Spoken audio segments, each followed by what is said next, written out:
When I would hear the old adage, right place at the right time, I'd think to myself, yeah, okay, it's all just coincidence. But after what I've been through these past 6 weeks, my mind is changing. Maybe you're put in a specific place at a specific time for a reason.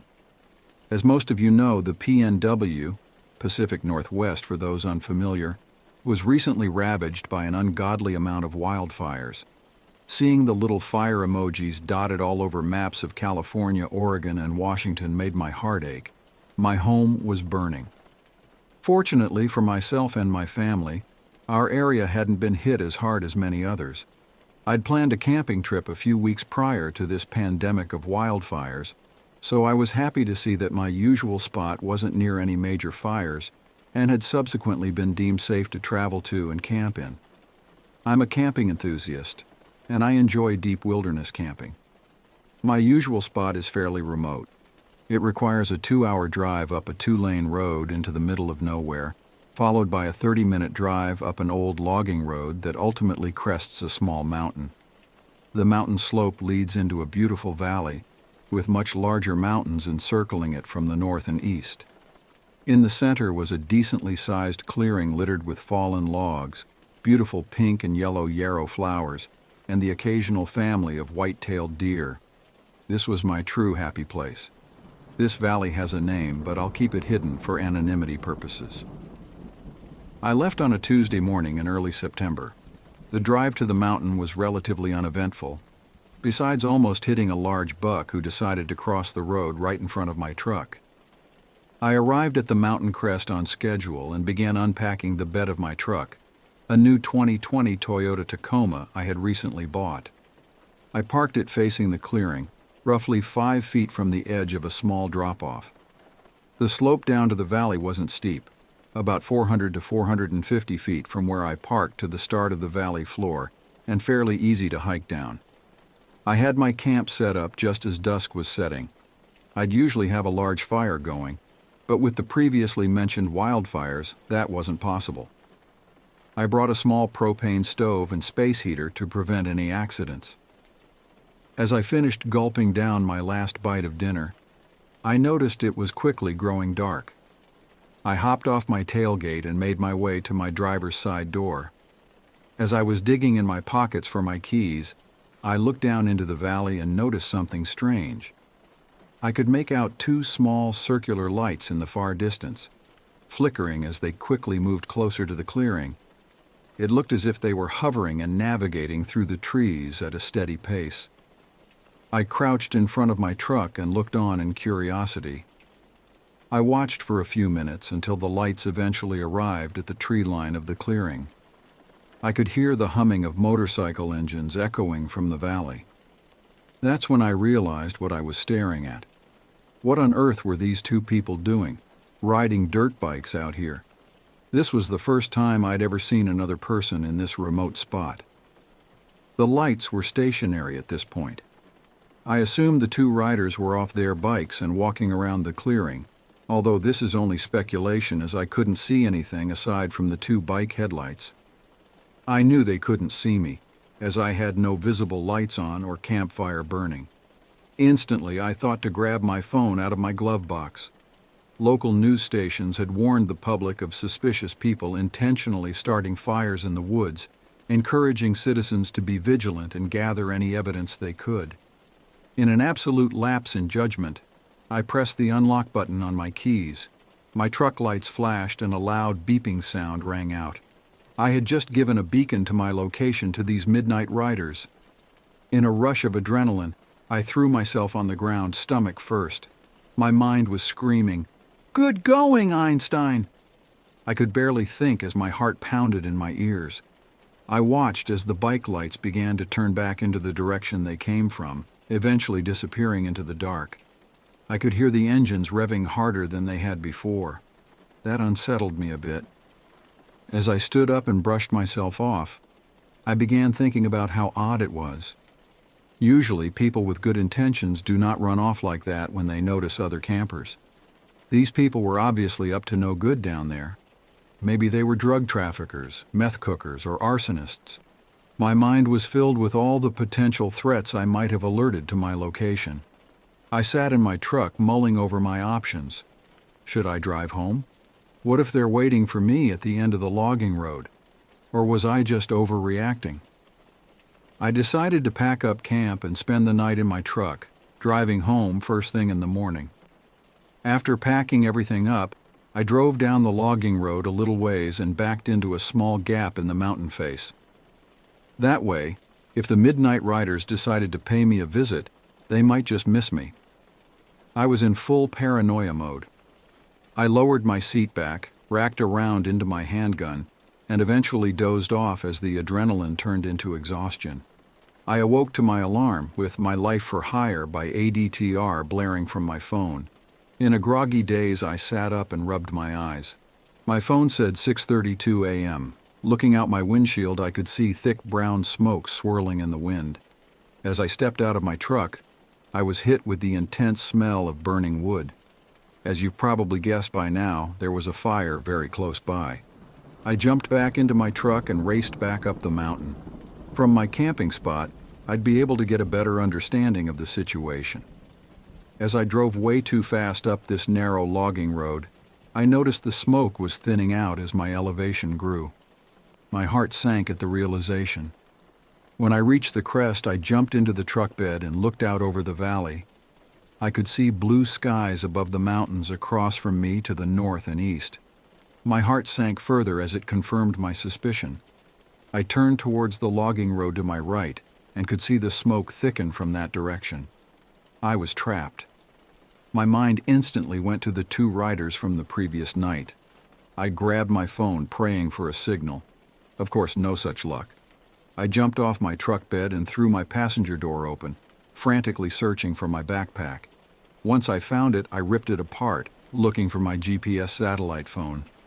I kissed it with joy when I grabbed it from the bottom of the bag. I flipped it open and thanked the Lord I had a signal. I called 911 to report the fire and request help. I chatted with the operator for about 15 minutes. She said she'd contact local wildland firefighting companies and attempt to get a helicopter to evacuate me. After being on hold for a few minutes, I was transferred to a helicopter pilot who worked for a nearby wildland firefighting company. I mentioned the valley by name, and the man said he knew where it was. He claimed they were sending a helicopter to pick me up, and that I needed to be there and ready to leave as soon as they landed. After we disconnected, I rushed to clear out my truck of any valuables. I sadly rubbed the dashboard and said sorry to my new truck, as it was evident the fire would eventually consume her. I then gradually started making my way down the slope and into the valley. After only falling a few times, I reached the valley floor. I bolted through the trees towards the clearing. My lungs were on fire as I neared the clearing. As I broke through the tree line, I collapsed on the ground, gasping for air. After a few minutes of lying there, catching my breath, I got back onto my feet and started walking towards the center of the clearing.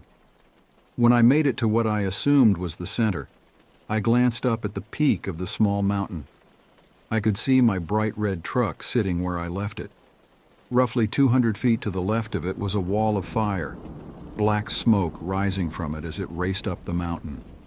I turned away, not wanting to watch $39,000 literally go up in flames.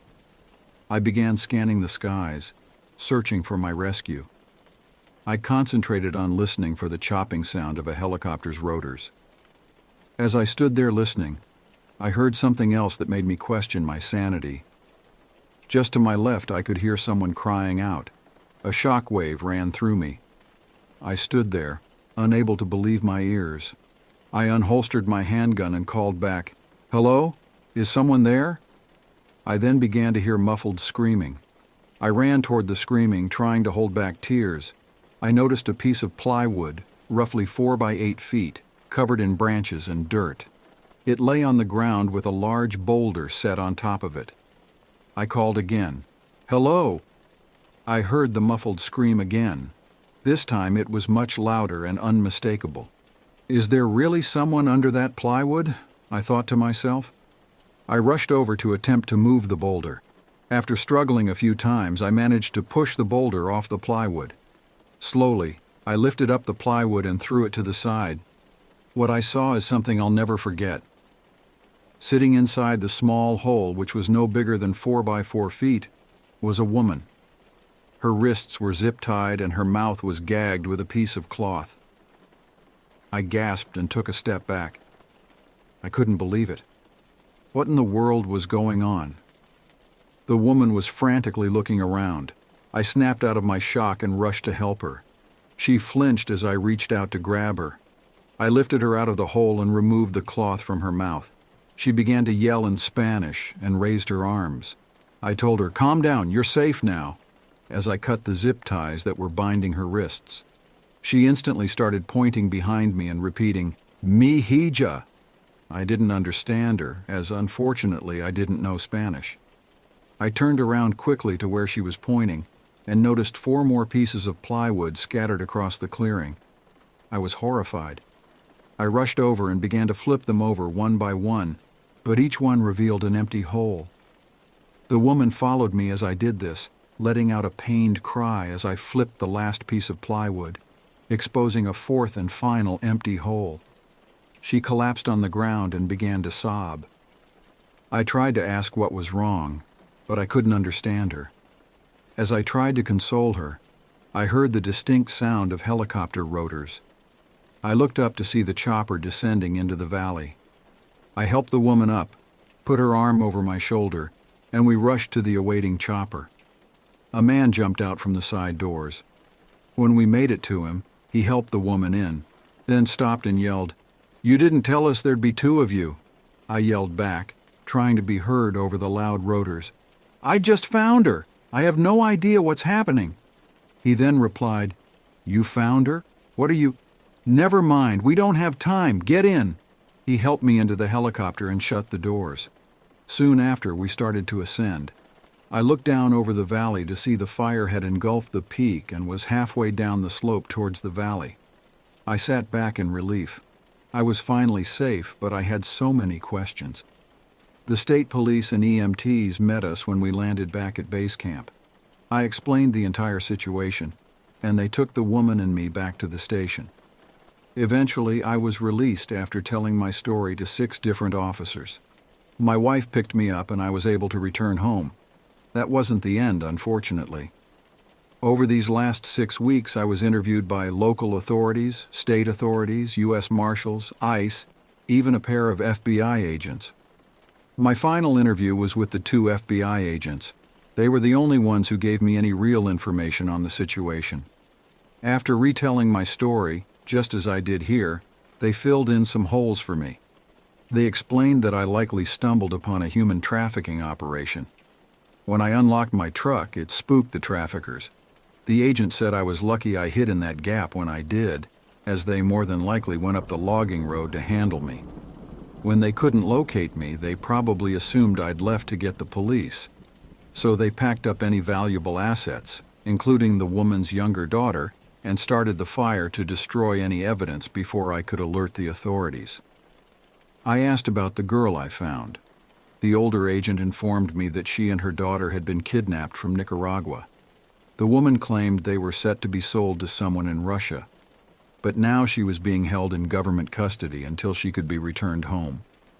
He then said, "She's lucky you came along when you did. You were at the right place at the right time." As I sat there trying to process everything I had just heard, a chilling realization washed over me. If I hadn't accidentally alerted the traffickers with my truck, if I had left when I first saw those lights in the valley, that woman and her daughter may have been lost forever. But even as relief flooded through me at the knowledge that I had saved at least one life, a heavy weight settled in my chest. That little girl was still out there somewhere in the clutches of those monsters, and I knew that I wouldn't be able to rest until she was found and brought to safety. In the weeks that followed, I became consumed with the case. I pored over every scrap of information I could find, hounding the FBI agents for updates and scouring the dark web for any sign of the missing child. My wife begged me to let it go. to focus on our own family and the life we had built together. But I couldn't. Every time I closed my eyes, I saw that woman's face, heard her anguished cries for her daughter. I knew that I had been put in that valley for a reason, that fate had chosen me to be the one to stumble upon that horrific scene. And I knew that I couldn't rest until I had seen it through to the end. As the months dragged on with no new leads, I began to lose hope. The FBI agents grew increasingly tight-lipped, and even my own wife started to look at me with pity in her eyes. But still, I refused to give up. I quit my job, poured every cent I had into hiring private investigators and chasing down leads. My marriage crumbled under the strain, but even that couldn't deter me from my mission. And then, just when I thought all was lost, a miracle happened. A tip came in from an anonymous source, pointing to a remote cabin deep in the heart of the Siberian wilderness. I didn't hesitate. I emptied my bank accounts, maxed out my credit cards, and booked the first flight to Russia. I knew that I was walking into a dangerous situation, that I was risking everything on the slim chance that I might find that little girl. But I also knew that I didn't have a choice. When I finally arrived at the cabin, I was met with a scene straight out of a horror movie. The traffickers were there, armed to the teeth and ready for a fight, but I was ready too. In the chaos that followed, I managed to find the little girl, huddled in a corner and crying for her mother. I scooped her up in my arms and ran, dodging bullets and fighting off attackers with a strength I never knew I possessed. Somehow, against all odds, we made it out alive. As I watched the authorities swarm the cabin and take the traffickers into custody, I felt a sense of peace wash over me. I had done it. I had saved that little girl and reunited her with her mother. But even as the reporters swarmed around me, hailing me as a hero, I knew that my journey was far from over. There were still so many more out there like her, so many more families torn apart by the evil of human trafficking. And I knew that I would never stop fighting, never stop searching for them. Because sometimes being in the right place at the right time isn't just a coincidence. Sometimes it's a calling, and I had finally found mine. As I boarded the plane back home, the little girl asleep in the seat beside me, I knew that my life would never be the same. But I also knew that I wouldn't have it any other way. Because in that moment, I finally understood the true meaning of the phrase, right place, right time. It wasn't just about luck or chance. It was about purpose, about the incredible power we all have to change the world, one life at a time. And as I looked out the window at the clouds below, I made a silent promise to myself and to all the forgotten souls still out there, waiting to be found. I would never stop searching, never stop fighting, until every last one of them was brought home. Because sometimes, being a hero isn't about grand gestures or superhuman feats. Sometimes it's about the quiet moments, the split-second decisions that change the course of a life forever. And for me, that moment had come on a lonely mountaintop, in the midst of a raging will.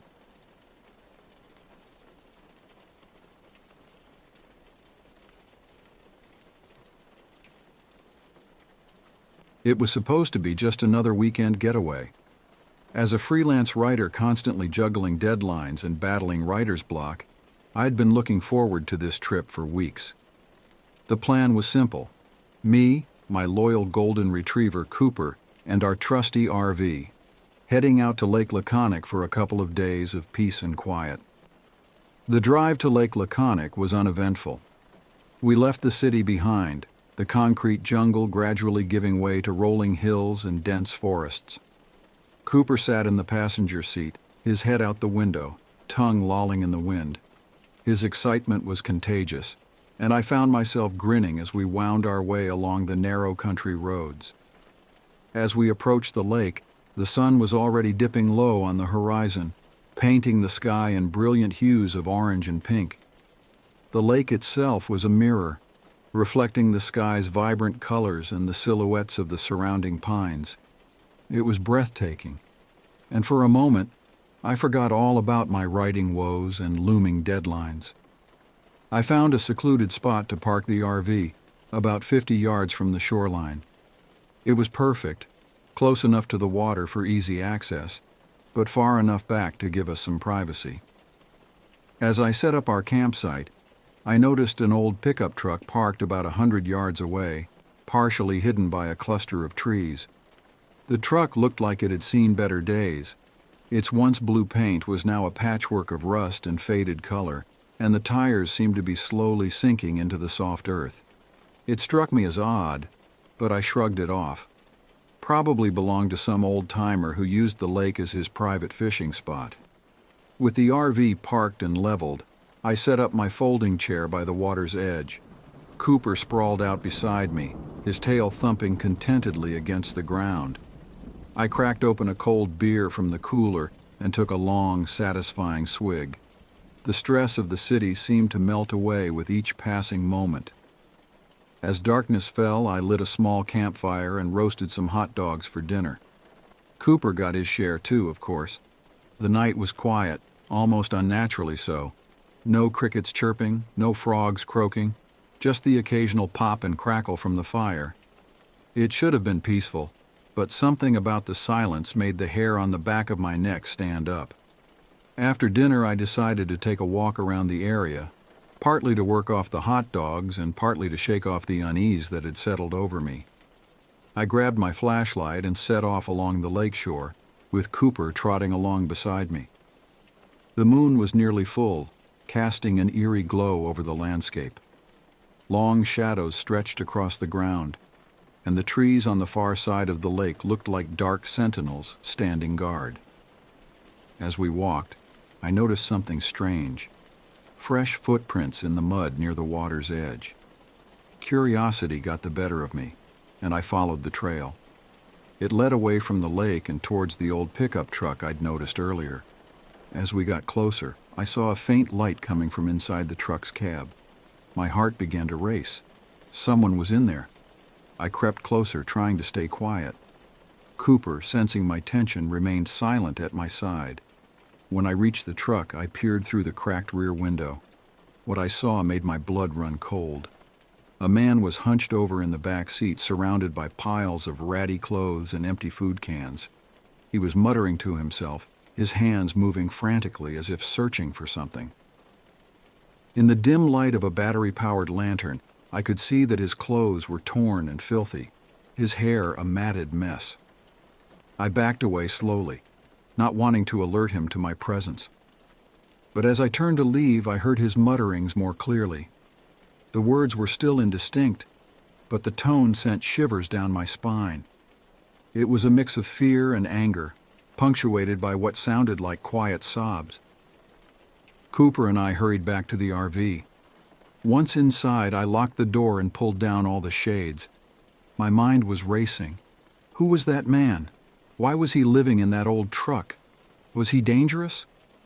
I turned on the small TV, hoping the noise would drown out my thoughts and calm my nerves. Hours passed, and I found myself drifting off to sleep despite my unease. But just as I was about to succumb to exhaustion, a sound jolted me awake.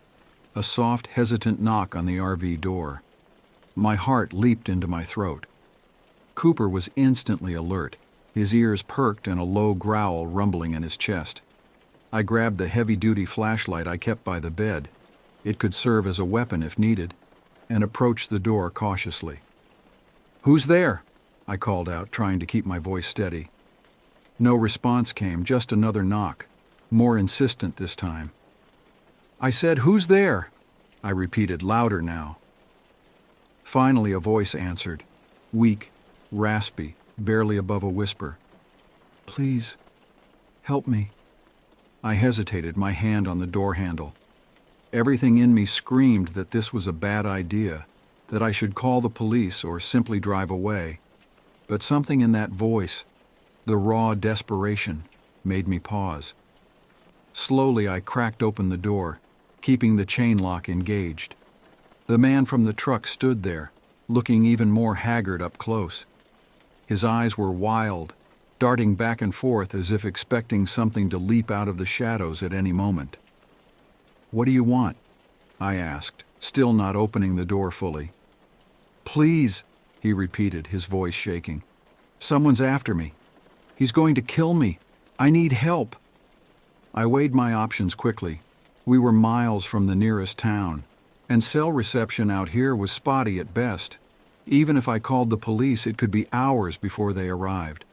And if this man was truly in danger... Against my better judgment, I unlatched the chain and opened the door. "Come in," I said, stepping back to let him enter. "But I'm warning you, any funny business and you're out. Got it?" He nodded frantically and stumbled inside. I directed him to sit at the small table while I fetched a bottle of water from the fridge. Cooper positioned himself between me and the stranger, his normally friendly demeanor replaced by watchful caution. "What's your name?" I asked as I handed him the water. He gulped it down before answering. "Martin. My name's Martin." "Okay, Martin, tell me what's going on. Who's after you?" Martin's hands shook as he set down the empty bottle. "I was hiking through the forest a few days ago when I came across this old cabin. It was raining, so I thought I'd take shelter inside. I thought it was abandoned, but..." He trailed off, his eyes going distant. "But what?" I prompted. "There was someone living there. A man. He wasn't right in the head. When he found me, he went berserk. Started screaming about trespassers and thieves. He had a knife." Martin's hand unconsciously went to his side, and I noticed a dark stain on his shirt that I hadn't seen before. "Jesus," I muttered. "Did you go to the police?" Martin shook his head vehemently. "I tried, but he followed me. He knows these woods better than anyone. Every time I thought I'd lost him, he'd show up again. I've been running for days. When I saw your RV, I thought... I hoped..." Just then, a loud bang resonated through the RV like something heavy hitting the side. Cooper erupted into furious barking, and I felt my heart skip a beat. "Stay here," I told Martin, grabbing my flashlight and the hunting knife I kept in a kitchen drawer. With shaking hands, I unlocked the door and stepped outside. The night air was cold, raising goosebumps on my skin. The campfire had died down to glowing embers, casting just enough light to create moving shadows at the edge of my vision.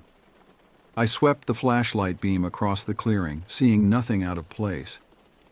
I was about to head back inside when a low, menacing voice spoke from the darkness. "Where is he?" I spun around, my heart pounding so hard I could hear it in my ears. A figure stood at the edge of the clearing, a man, tall and powerfully built.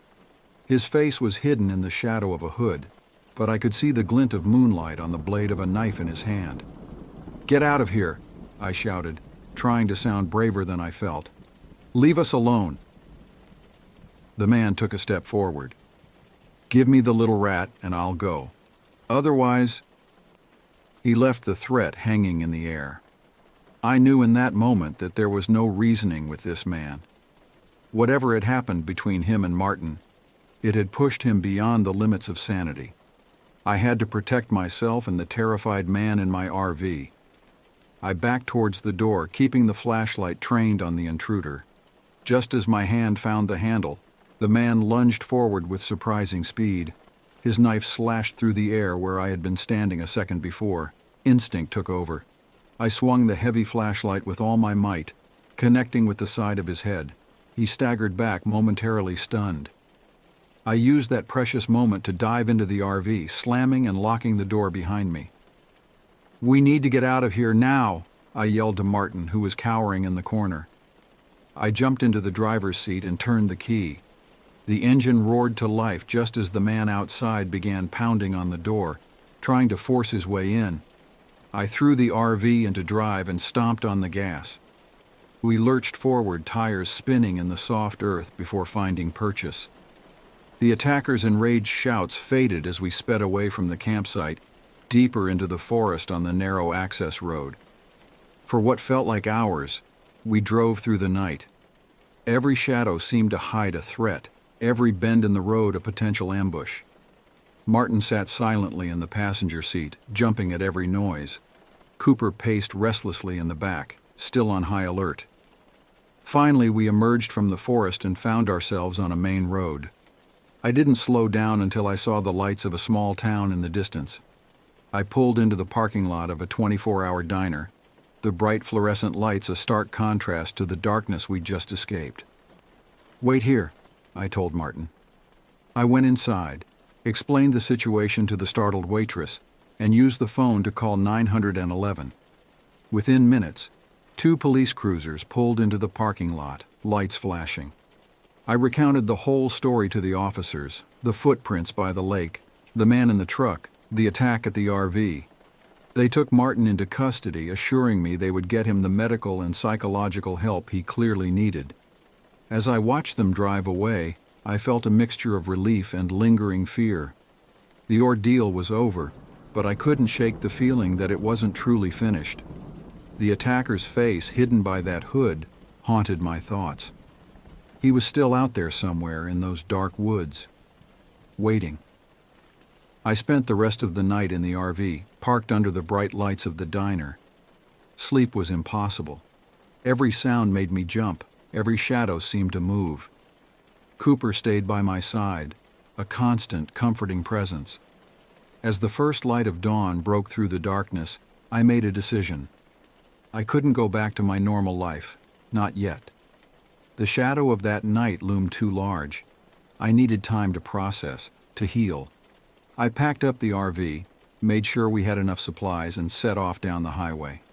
I had no destination in mind, just a need to keep moving, to put distance between myself and Lake Laconic. The road stretched out before me, a ribbon of possibility. Maybe, just maybe, I could find peace again. But for now, all I could do was keep driving, keep fighting the memories, and hope that somewhere down this long road, I would find the solace I so desperately sought.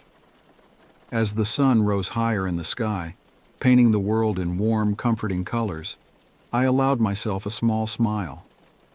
Whatever lay ahead, I knew one thing for certain. This was going to make one hell of a story. The events of that night at Lake Laconic continued to haunt me as I drove aimlessly through the countryside. Every rustle in the trees, every unexpected shadow made my heart race. Cooper, my faithful companion, seemed to sense my unease, staying close and offering comforting nudges whenever my mind wandered too far into dark territory. Days turned into weeks as we meandered from one small town to another. I'd find quiet spots to park the RV, usually on the outskirts of town where the noise of civilization faded into the background. During the day, I'd try to write, hoping to channel my experiences into something productive. But the words wouldn't come. Instead, I found myself obsessively researching similar incidents in the area. It started innocently enough, a quick internet search at a local library for news reports about the attack. But soon I was diving deep into forum threads and conspiracy theory websites, looking for any information about mysterious disappearances or violent encounters in the forests around Lake Laconic. Most of what I found was clearly the product of overactive imaginations or deliberate misinformation. But there were a few stories that caught my attention. Reports of hikers going missing, only to be found days later with no memory of what had happened to them. Accounts of strange lights seen deep in the woods, accompanied by unexplained noises. I knew I was probably grasping at straws, trying to make sense of a senseless act of violence. But I couldn't shake the feeling that there was more to the story than what I'd experienced that night. As the weeks wore on, I found myself drawn back towards Lake Laconic. It wasn't a conscious decision at first. I just happened to choose roads that led in that general direction. But soon it became clear that I was circling back to where it all began. The closer we got, the more on edge I became. Cooper picked up on my anxiety, becoming more alert and protective. I started having vivid nightmares, reliving the attack in increasingly bizarre and terrifying ways. In my dreams, the hooded man would transform into something inhuman, his face a void of darkness that threatened to swallow me whole. Finally, about 2 months after that fateful night, I found myself parked at the entrance to the Lake Laconic recreation area. The sun was setting, painting the sky in shades of orange and purple that reminded me all too vividly of that first evening by the lake. I sat there for hours, debating whether to drive in or turn around and never look back. Cooper whined softly, sensing my inner turmoil.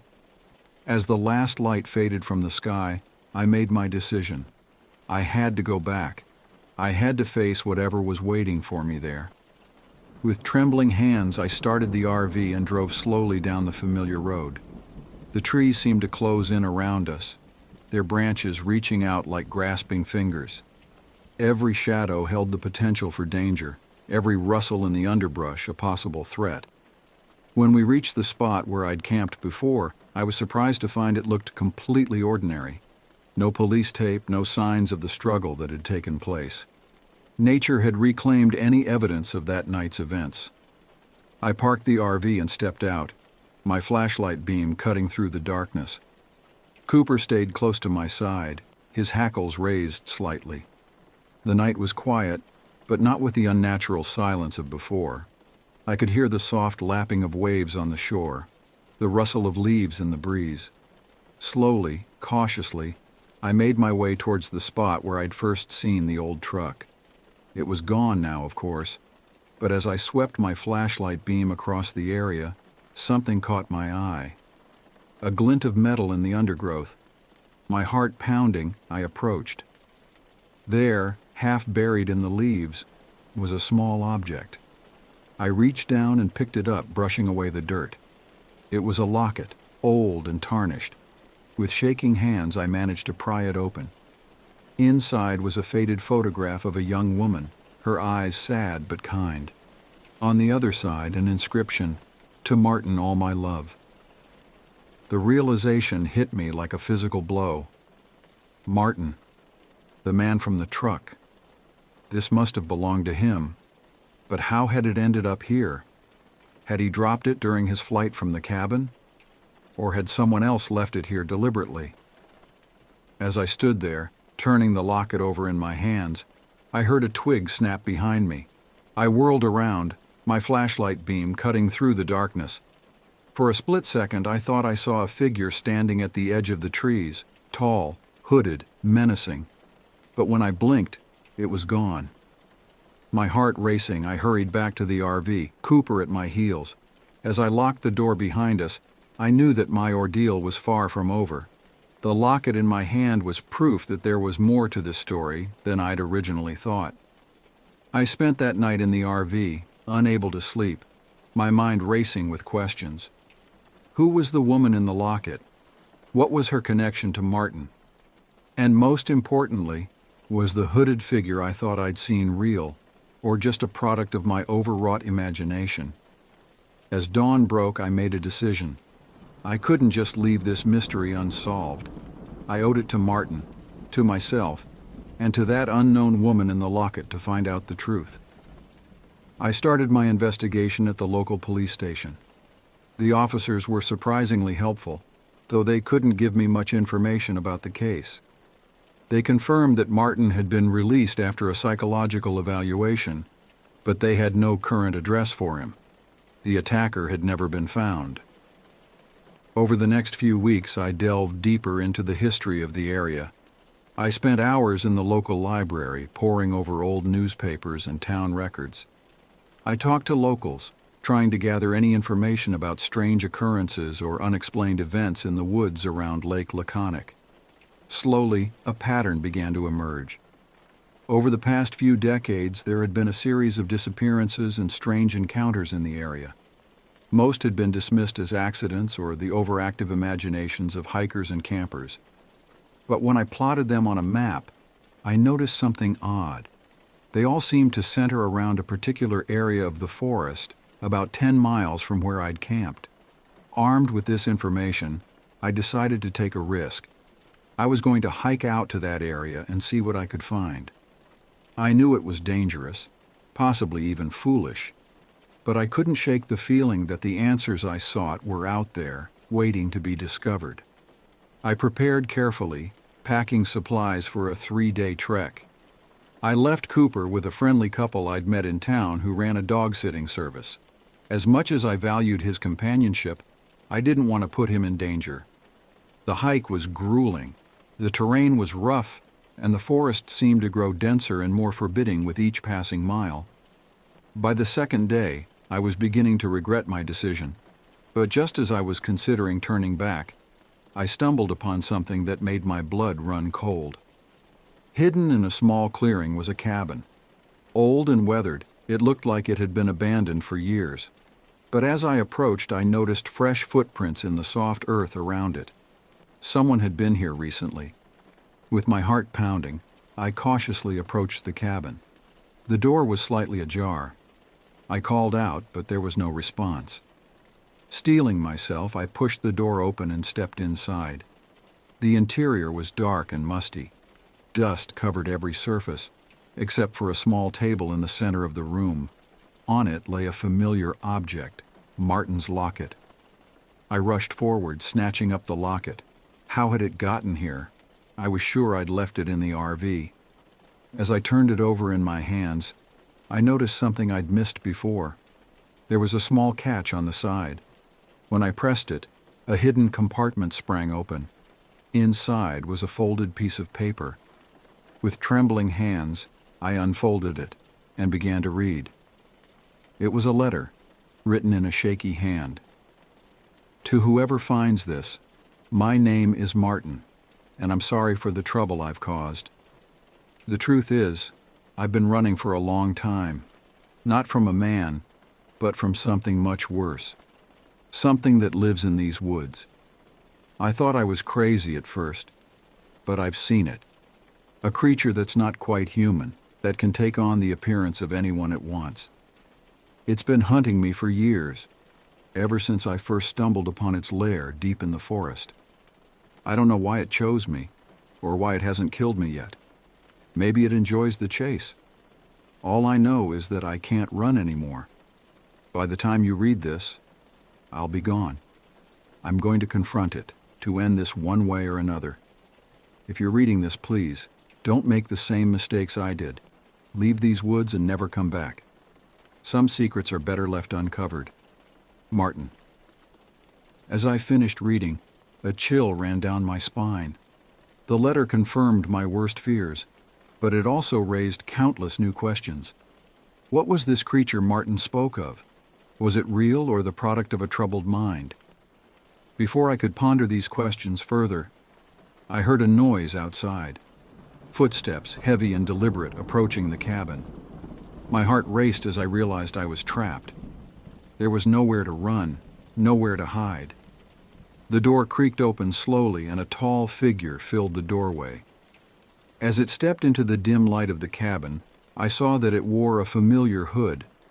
But when it raised its head, the face beneath was not what I expected. It was Martin's face, but not as I remembered it. The features were twisted, inhuman, with eyes that glowed with an unnatural light.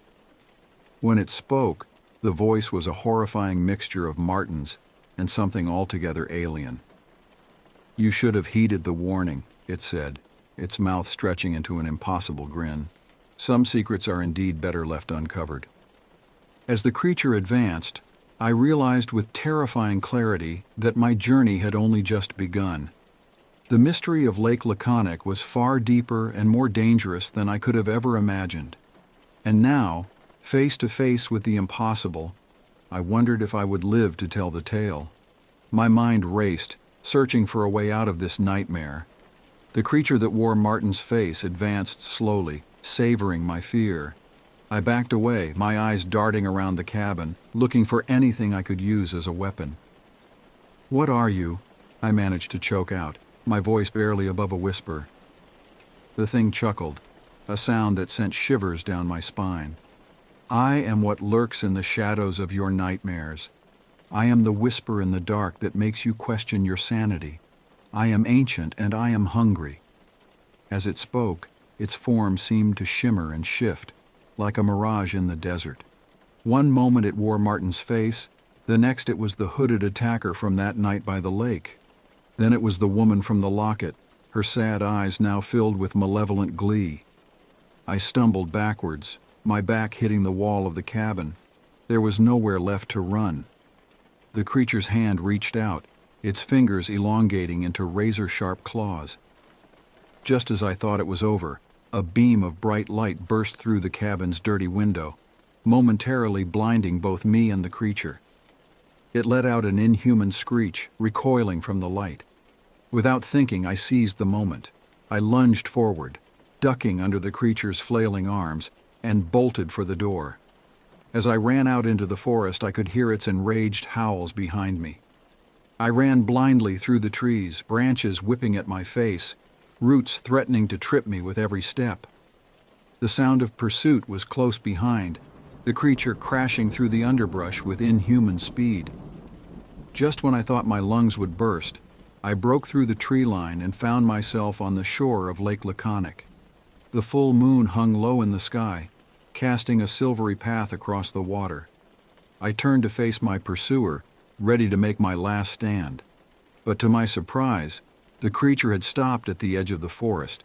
It paced back and forth, hissing and snarling, but it wouldn't step onto the moonlit shore. That's when I noticed something glinting in the sand at my feet. It was the locket, somehow here despite me dropping it in the cabin. As I scooped it up, I felt a surge of something. Power? Understanding? I'm not sure. But in that moment, I knew what I had to do. I held the locket up, letting the moonlight reflect off its surface. The creature howled in fury and pain, shrinking back from the light. "You have no power here," I found myself saying, though the words felt foreign on my tongue. "This place is protected. Leave, and never return."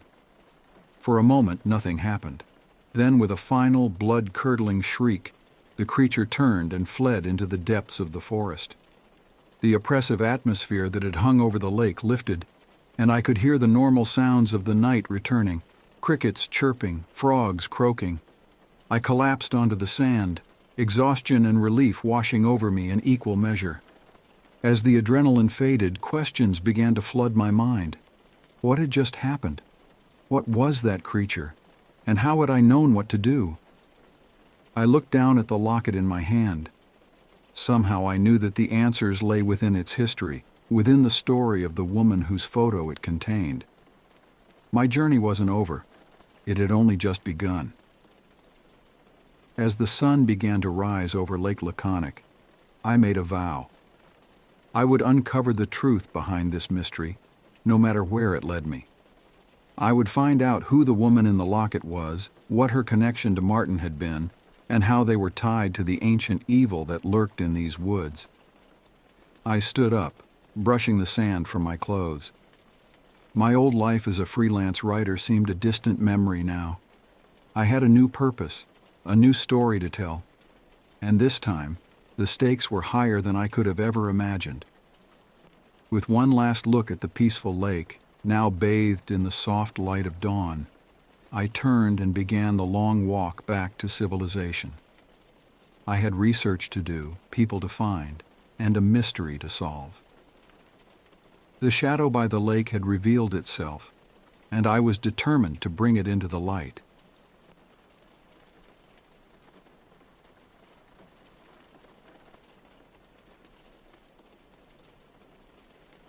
I understand. You want the story to remain realistic, similar to the original version. I'll revise the expanded story to keep it grounded in reality, removing any supernatural or overly dramatic elements. Here's a more realistic expansion of your original camping tale. The crisp mountain air filled my lungs as I stepped off the plane in Colorado. My college friends and I had been planning this camping trip for months, a tradition we'd kept alive since graduation to stay connected despite our busy lives. This year, we'd chosen the rugged beauty of the Colorado mountains for our annual adventure. After collecting our luggage, we made our way to the rental car agency. The excitement was palpable as we loaded our gear into the trunk of a sturdy SUV, perfect for navigating the winding mountain roads ahead. As we pulled out of the airport, I couldn't help but feel a mix of anticipation and nostalgia. These trips were always a highlight of my year, a chance to reconnect with old friends and escape the hustle of everyday life. The drive into the mountains was breathtaking. Towering pines lined the roads, their branches reaching towards the clear blue sky. We chatted animatedly, catching up on each other's lives and reminiscing about our college days. As the elevation increased, the air grew cooler, and I felt a sense of peace wash over me.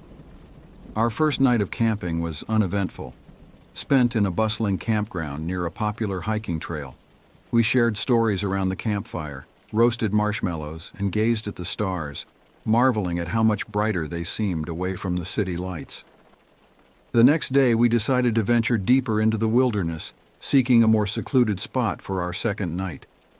After hours of driving and exploring, we stumbled upon a small, hidden campground.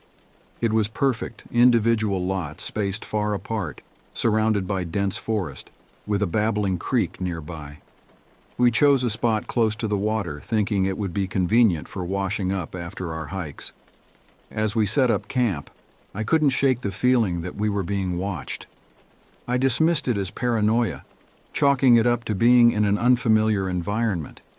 We worked efficiently, pitching our tent and organizing our gear while daylight still lingered. The sound of the creek and the rustling leaves created a soothing ambiance, and I felt my earlier unease begin to dissipate.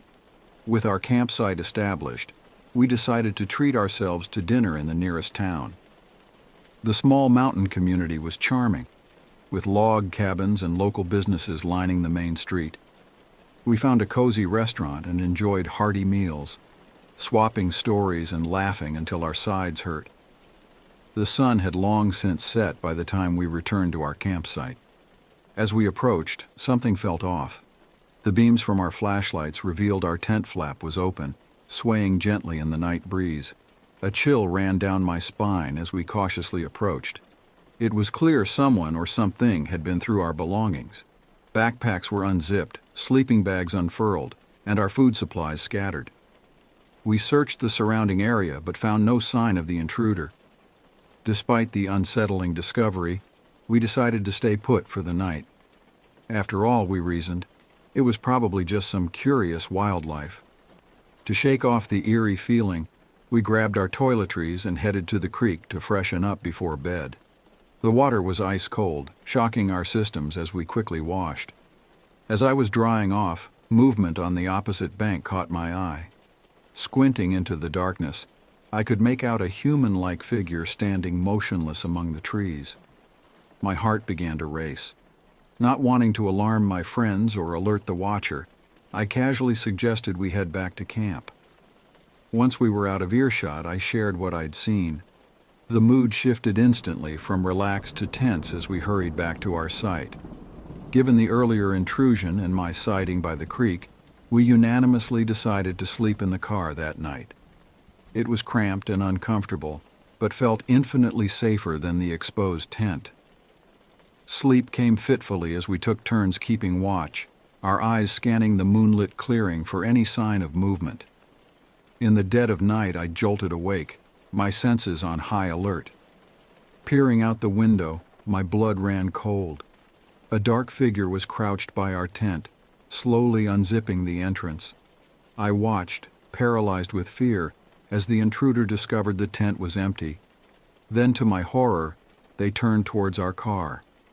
Adrenaline surged through me as I frantically shook my friends awake. In a moment of quick thinking, I lunged for the steering wheel and slammed my hand on the horn. The sudden piercing noise shattered the night's silence. What happened next haunts me to this day. Instead of fleeing in panic, the figure calmly stood up and walked away, disappearing into the thick forest without a hint of urgency. It was as if they were completely unfazed by our presence or the blaring horn. None of us slept for the remainder of the night. We sat in tense silence, eyes glued to the windows, jumping at every snapping twig or rustling leaf. As the first light of dawn broke through the trees, we breathed a collective sigh of relief. Without discussion, we began packing up our belongings. The campsite fee for the second night seemed a small price to pay for our safety. As we loaded the car, I couldn't shake the feeling that we were still being watched. The rest of our trip was spent at a different campground, one closer to civilization and other campers. While we tried to salvage our vacation, enjoying hikes and scenic views, an undercurrent of unease persisted. Every unexpected sound in the forest made us flinch, and we found ourselves constantly looking over our shoulders. On our final night, gathered around the campfire, we finally discussed the events at the Creekside campground. Each of us shared our theories about who might have been stalking us. Was it a disturbed individual living in the woods, a thrill seeker trying to scare campers, or perhaps a fellow camper with ill intentions? We never came to a conclusion, and in some ways the not knowing made it worse. The experience left an indelible mark on all of us. While we continued our annual camping trips in the years that followed, we were never quite as carefree as we had been before. As I sit here now, years later, recounting this story, I can still feel the icy grip of fear that seized me that night. The Colorado mountains, once a symbol of adventure and freedom, now hold a darker significance in my memory. I've often wondered if other campers have had similar experiences in those woods, or if we were uniquely unfortunate. Our brush with the unknown served as a stark reminder of how vulnerable we can be in the wilderness, and how thin the line is between exhilarating adventure and genuine danger.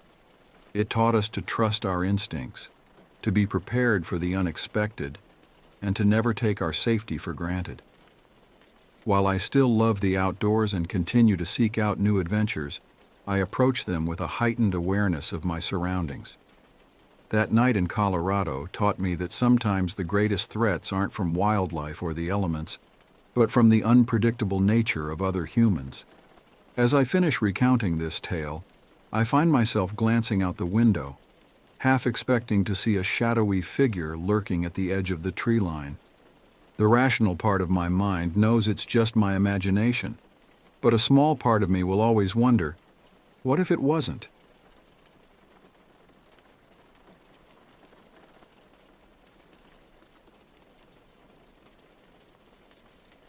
I arrived in Blackwater on a crisp autumn morning.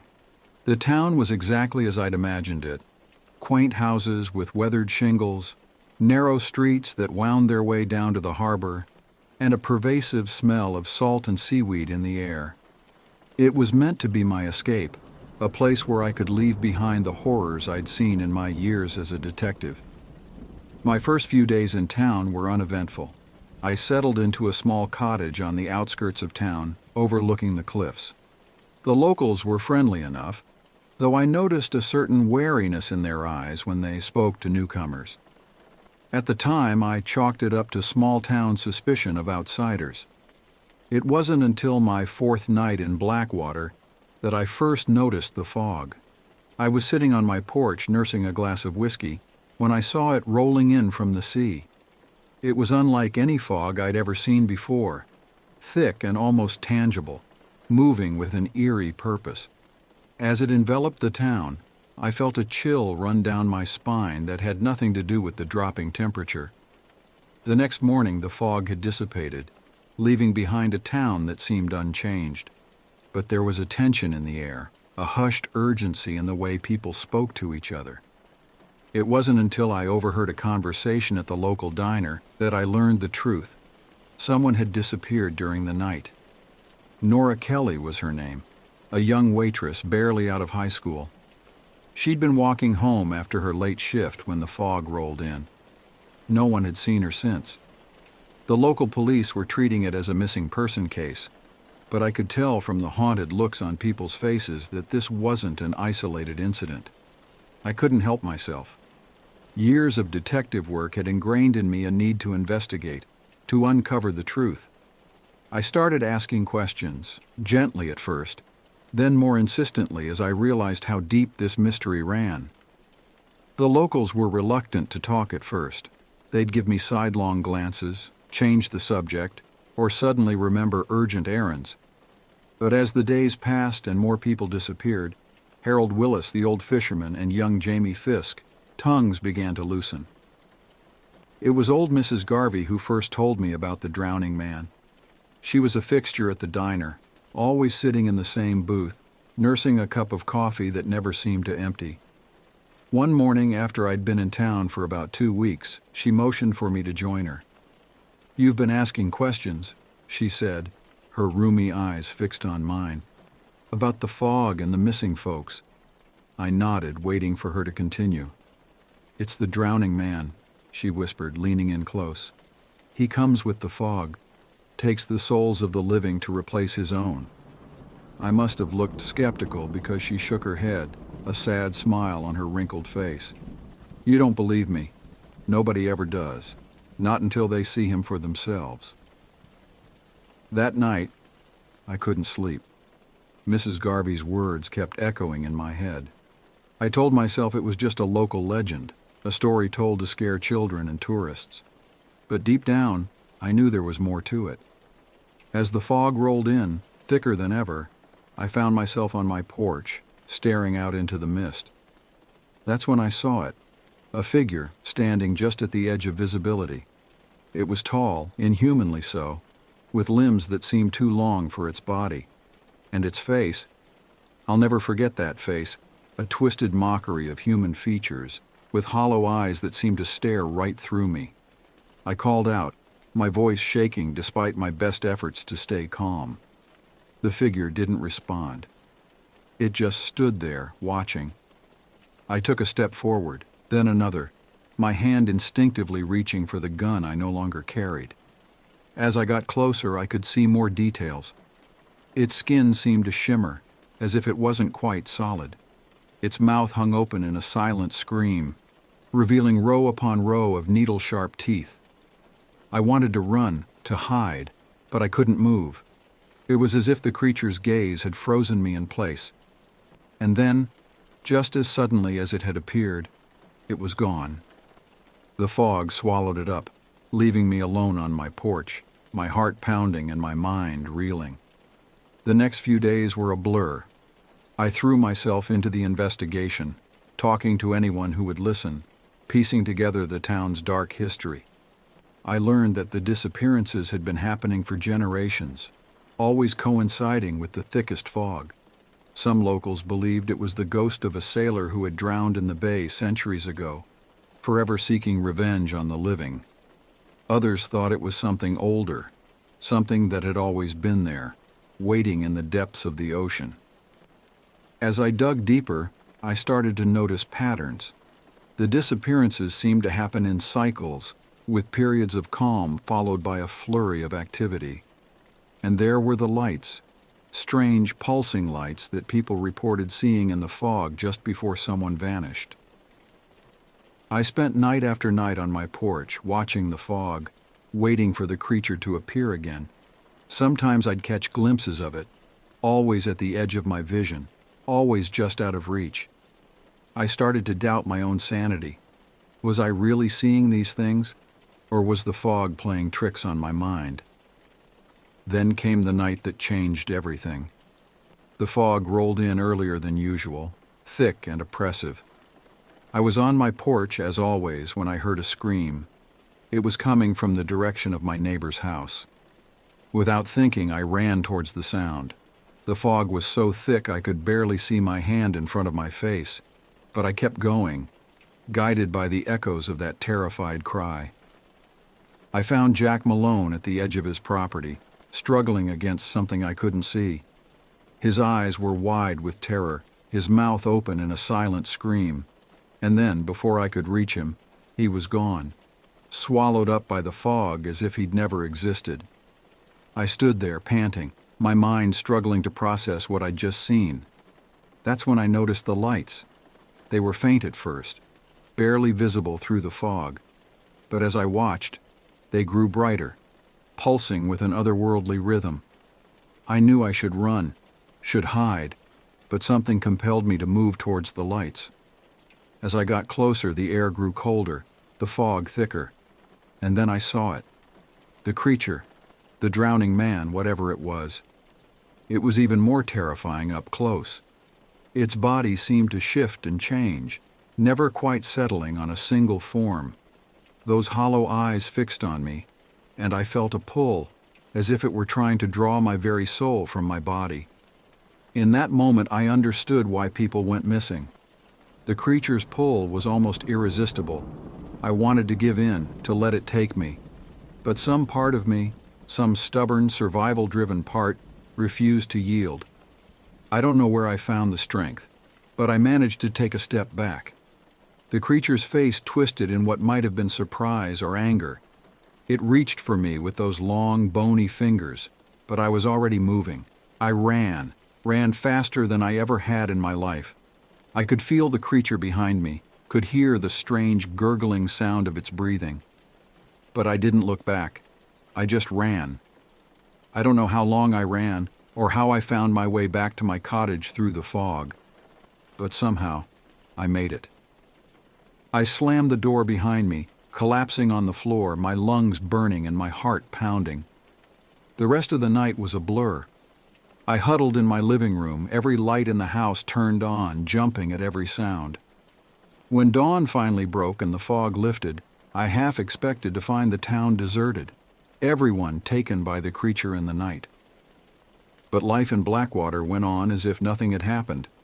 Jack Malone's disappearance was noted, discussed in hushed tones, and then seemingly forgotten. It was as if the town had collectively decided to pretend everything was normal. I couldn't do that. I knew what I'd seen, knew the danger that lurked in the fog. I tried to warn people, to convince them to leave town before the next fog rolled in. But no one would listen. They looked at me with pity or suspicion, clearly thinking I'd lost my mind. Maybe I had, but I knew I couldn't leave, not while that thing was still out there. So I started preparing. I gathered supplies, flashlights, flares, anything I thought might help against a creature of fog and shadow. I pored over old books and local legends, looking for any weakness I could exploit. Weeks passed. The fog came and went, but there were no more disappearances. I began to wonder if my presence had somehow disrupted the creature's cycle. Or maybe it was just biding its time, waiting for me to let my guard down. And then one night, everything changed. The fog rolled in, thicker than I'd ever seen it. The air hummed with an energy I couldn't explain. I knew deep in my bones that this was it, the final confrontation. I stepped out into the fog armed with my makeshift weapons and a determination born of desperation. The lights appeared almost immediately, pulsing and swirling around me. I steeled myself, waiting for the creature to appear. When it did, it was somehow both exactly as I remembered and completely different. It towered over me, its form shifting and changing like smoke in the wind. Those hollow eyes fixed on me, and I felt that pull again, stronger than ever. But this time, I was ready. I raised the flare gun I'd acquired and fired directly into the creature's face. The sudden burst of light and heat seemed to disorient it. It recoiled, its form wavering. I pressed my advantage, firing another flare, then another. Each time the creature seemed to become less substantial, as if the light and heat were burning away the fog that gave it form. The battle, if you can call it that, seemed to last for hours. In reality, it was probably only minutes.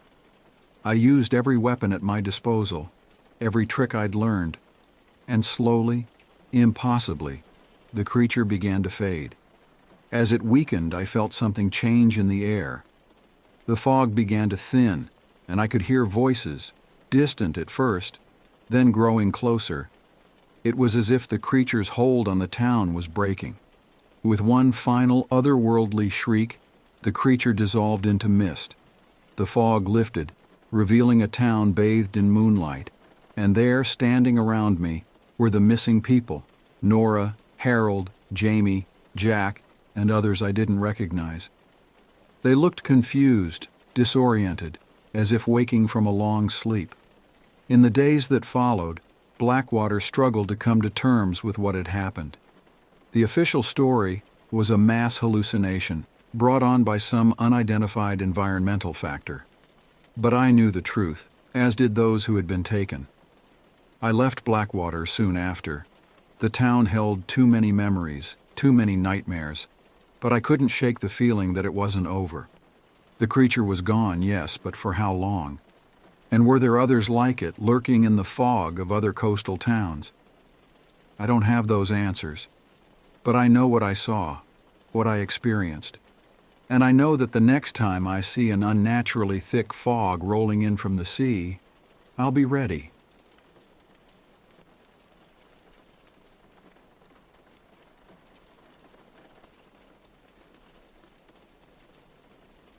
Our journey began on a warm summer morning, the sun barely peeking over the horizon as my friend and I packed our bicycles with the essentials for our trip. We had meticulously planned our route, focusing on bike trails that would lead us through picturesque landscapes and quaint towns. Our panniers were filled with camping gear, clothes, and enough food to sustain us for several days of hard riding. The first day of our journey was filled with excitement and anticipation. We pedaled along winding trails surrounded by lush greenery and the occasional glimpse of wildlife. The rhythmic sound of our bike tires on the path and the chirping of birds created a soothing backdrop to our adventure. We chatted intermittently, discussing our hopes for the trip and the sights we expected to see. As the day wore on, our muscles began to ache, but we pushed forward, determined to reach our planned stopping point. By late afternoon, we found ourselves at the edge of a small town where we decided to rest for the night. With no official campgrounds nearby, we scouted the area and found a secluded spot in a local park. We set up our tent discreetly, cooked a simple meal of beans and bread on our portable stove, and fell into an exhausted sleep. The second day brought new challenges. The terrain became more undulating, testing our endurance as we tackled steep inclines and enjoyed thrilling descents. We passed through several small communities, stopping occasionally to refill our water bottles and stretch our legs. The weather remained favorable, with a gentle breeze keeping us cool as we rode. As evening approached on the second day, we found ourselves without an ideal camping spot. After some deliberation, we made the unconventional decision to set up camp in a quiet corner of a cemetery.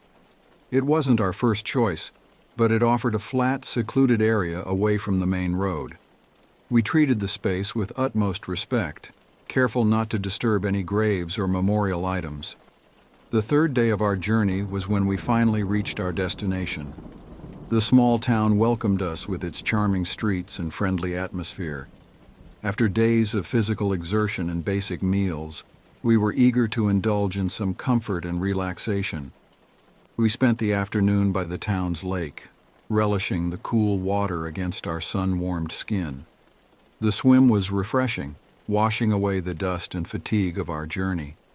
As we floated on our backs, gazing at the clear blue sky, we reflected on the miles we had covered and the sights we had seen.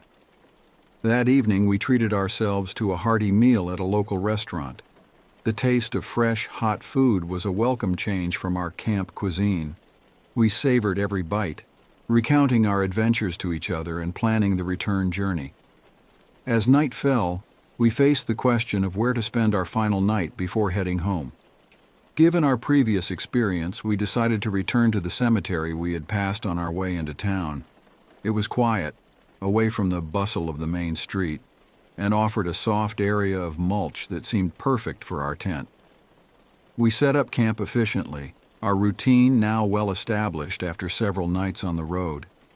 The air was filled with anticipation, not just for our impending return home, but also because it was the eve of the 4th of July. As darkness settled around us, the sky began to light up with sporadic fireworks, a prelude to the next day's celebrations. Sitting outside our tent, we watched the colorful explosions paint the night sky. The atmosphere was peaceful, yet there was an underlying tension that we couldn't quite explain. Perhaps it was the unusual setting, or maybe it was something more. As we sat in contemplation, both of us experienced odd sensations. More than once, I caught a flicker of movement in my peripheral vision, only to turn and find nothing there. My friend admitted to similar experiences, and we exchanged uneasy glances. Our curiosity piqued, and perhaps seeking to dispel our growing unease, we decided to explore our surroundings. Armed with a flashlight, We began to wander among the gravestones, reading inscriptions and reflecting on the lives they represented. It was during this walk that we came across a particularly poignant sight, a baby's grave adorned with toy cars. The small vehicles carefully arranged on the ledge of the gravestone spoke volumes about the love and loss experienced by this child's family. As we stood in silent respect, a sudden chilling wind swept through the cemetery. It was brief, lasting only a few seconds, but it left us both shivering. What happened next defied logical explanation. As we turned to continue our walk, we both saw it, a small, translucent figure, child-sized, gliding away from us. It was visible for only a moment before it simply vanished into the night air. We stood frozen, our eyes wide, trying to process what we had just witnessed. Shaken by the experience, we hurried back to our tent. Sleep did not come easily that night. We tossed and turned, each lost in our own thoughts about what we had seen. Every small sound seemed magnified in the darkness, and more than once we woke with a start, convinced we had heard footsteps or whispers just outside our tent. As the first light of dawn began to filter through the tent fabric, we felt a sense of relief. We had made it through the night, and it was time to pack up and begin our journey home. I unzipped the tent flap, eager to step out into the morning air and shake off the unnerving experiences of the night. But as I opened the tent, I was stopped in my tracks. There on the ground just outside our tent lay 2 toy cars. They were identical to the ones we had seen on the baby's grave the night before. My friend and I exchanged bewildered looks, each silently questioning if the other had moved the cars during the night. But we both knew we hadn't left the tent. With a mixture of awe and trepidation, we walked back to the baby's grave. Sure enough, there were 2 empty spots where cars had been the previous evening. We carefully placed the cars back in their original positions, our hands trembling slightly as we did so. As we packed up our campsite and prepared to leave, a profound silence hung between us. The events of the night had shaken our understanding of the world. I had always considered myself a skeptic when it came to supernatural occurrences, but what we had experienced in that cemetery was beyond rational explanation. Our ride home was quieter than the journey out had been. We pedaled steadily, each lost in our own thoughts about what we had witnessed. The beautiful scenery that surrounded us seemed somehow different now, as if a veil had been lifted, revealing a world more mysterious and complex than we had previously imagined. As we neared our hometown, we finally began to discuss the events in the cemetery. We shared our fears, our doubts, and our newfound belief in things beyond our understanding. We agreed that while the experience had been unsettling, it had also been profound, opening our eyes to possibilities we had never before considered. Our bicycle trip had started as a simple adventure, a chance to challenge ourselves physically and explore new places. But it had become so much more. We had not only tested our physical limits, but also expanded the boundaries of our beliefs. The memory of that night in the cemetery would stay with us forever. A reminder that there are things in this world that defy explanation, things that can only be understood through experience. As we parted ways at the end of our journey, we made a pact to return to that cemetery one day. Not out of a morbid fascination, but out of respect for the experiences we had there and the truths we had glimpsed. We knew that our lives had been changed by this trip, and that we would never look at the world quite the same way again. The toy cars, the ghostly figure, the inexplicable movements, all of these had combined to create an experience that challenged our perceptions of reality. And as we returned to our normal lives, we carried with us a new sense of wonder and a deeper appreciation for the mysteries that surround us every day. Our bicycle trip had been more than just a physical journey. It had been a journey of the spirit, one that had opened our eyes to the possibility that there is more to this world than what we can see and touch.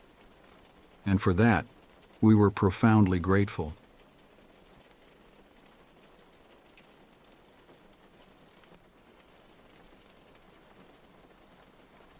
The streets of Perth, Western Australia, were quiet as Mia and I made our way through the suburban darkness. It was a typical weekend night for us. Too young for bars or clubs, we found our entertainment in exploring the nooks and crannies of our neighborhood. The year was 2018, and at 16 we thought we were invincible. Our wanderings had become a ritual of sorts. Every Friday night we'd meet up after dinner and set out with no particular destination in mind. Sometimes we'd end up at the local park, swinging on the creaky swings and talking about our dreams for the future. Other times, we'd find ourselves at the edge of the neighborhood, peering into the darkness beyond the last streetlight. But tonight was different. There was a charge in the air, a restlessness that pushed us further than we'd ever gone before. Our feet carried us towards the old quarry at the edge of town, a place we'd always been curious about but had never dared to explore. The quarry was a local legend, a place where parents warned their children not to play. During the day it was just an abandoned pit, filled with scrub and discarded rubbish. But at night, it transformed into something else entirely, a yawning mouth of darkness that seemed to swallow all light. As we approached the entrance, the bushland around us grew thicker. The sounds of the suburb faded away, replaced by the rustling of leaves and the occasional call of a night bird. The air grew cooler, carrying with it the earthy scent of eucalyptus and damp soil. "Should we go in?" I asked, trying to keep the tremor out of my voice. Mia hesitated, her eyes wide as she peered into the impenetrable darkness. "I don't know, Jess. It's pretty dark in there." We stood at the threshold, the weight of our decision hanging heavy in the air. The quarry stretched out before us, a vast expanse of shadow larger than any football field we'd ever seen. In the dim starlight, we could just make out the jagged edges of rock faces and the vague shapes of abandoned equipment. After a moment of tense silence, we both let out a nervous laugh. "Maybe next time," I said, relieved that neither of us had to be the one to chicken out. Instead, we settled on a large, flat rock just outside the entrance. It was a compromise, close enough to feel the thrill of danger, but far enough away to maintain a sense of safety. I sat with my back to the quarry, facing Mia as we picked up the threads of our earlier conversation. "So anyway," I continued, "Mr. Thompson said my essay was the best in the class. Can you believe it?"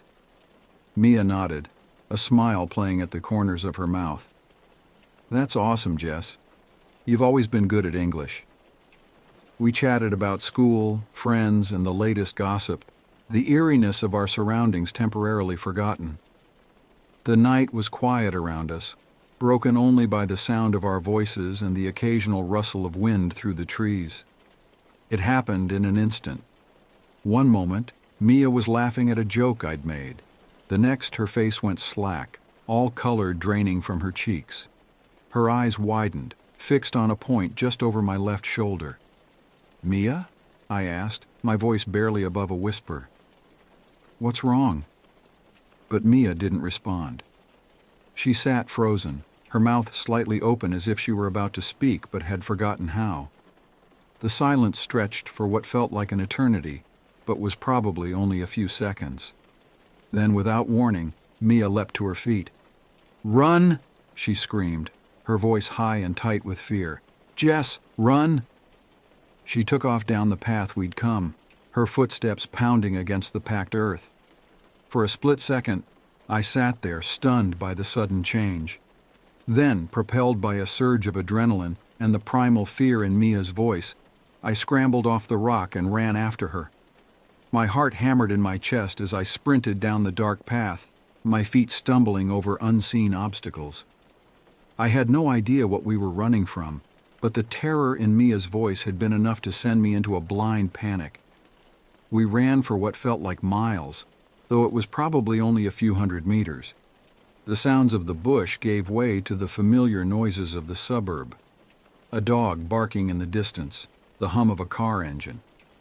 It wasn't until we'd put 2 full streets between us and the quarry that Mia finally slowed down. She doubled over, hands on her knees, gasping for breath. I came to a stop beside her, my own lungs burning as I tried to gulp down air. "Mia," I panted. What happened? What did you see?" But Mia couldn't speak. She shook her head violently, her whole body trembling. I'd never seen her like this before. Mia, who was always so composed, so ready with a witty comeback or a comforting word. Now, she looked small and vulnerable, her eyes darting around as if expecting danger to leap out at us from the shadows between the streetlights. It took several minutes before she could form words. When she finally spoke, her voice was barely above a whisper. There was a face," she said, her words coming out in short, sharp bursts. "Right behind you. Coming out of the bushes." A chill ran down my spine. A face? Like a person? Mia shook her head again. "No, not a person. It was evil, Jess. I could feel it. This presence so menacing." I waited, not daring to interrupt as Mia struggled to find the words to describe what she'd seen. "It wasn't clear," she continued. "The features, they were blurry, like looking through frosted glass. But the eyes," she shuddered. "The eyes were just black, empty. And it was grinning, Jess. This horrible, wide grin." We stood there under the streetlight, the normalcy of the suburban street around us a stark contrast to the horror of Mia's words. Cars occasionally passed by, their headlights sweeping over us, but we barely noticed. We were still caught in the shadow of what had happened at the quarry. "Do you think it was real?" I asked finally, not sure if I wanted to hear the answer. Mia looked at me, her eyes haunted. "I don't know, but it felt real. It felt ancient, like something that's been there for a long, long time, waiting." We made our way home after that, walking close together and jumping at every sound. Neither of us wanted to be alone, so we ended up at my house, huddled together in my room with all the lights on until the sun came up. In the days and weeks that followed, we tried to make sense of what had happened. We researched local legends, looking for any stories about the quarry or the surrounding bushland. We found a few vague tales, Aboriginal Dreamtime stories about spirit creatures, old settler accounts of strange lights and unexplained noises, but nothing that matched what Mia had seen. We never went back to the quarry. Sometimes, when we drove past it on the way to somewhere else, I'd catch Mia staring out the window, her face pale and drawn. We didn't talk about it much, but I know it stayed with her, just as it stayed with me. Years have passed since that night, and we've both moved on with our lives. Mia's studying psychology at university now. She says it's helped her understand and process what happened. I'm not so sure. Some experiences defy explanation, existing in that shadowy space between reality and nightmare. But every now and then, when the night is dark and the wind whispers through the trees, I find myself thinking about that face in the quarry. And I wonder, if I'd turned around, would I have seen it too? Or was it only ever meant for Mia's eyes? In the end, I suppose it doesn't matter.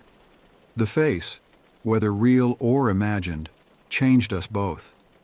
It opened our eyes to the possibility that the world is stranger and more mysterious than we'd ever imagined. And sometimes, on nights when the shadows seem to move of their own accord, I catch myself looking over my shoulder, half expecting to see a grinning face emerging from the darkness. But it never comes. And perhaps that's the most unsettling thing of all, the knowledge that it's out there somewhere, waiting, watching, grinning its impossible grin at the edge of the light, where reason fails and nightmares begin.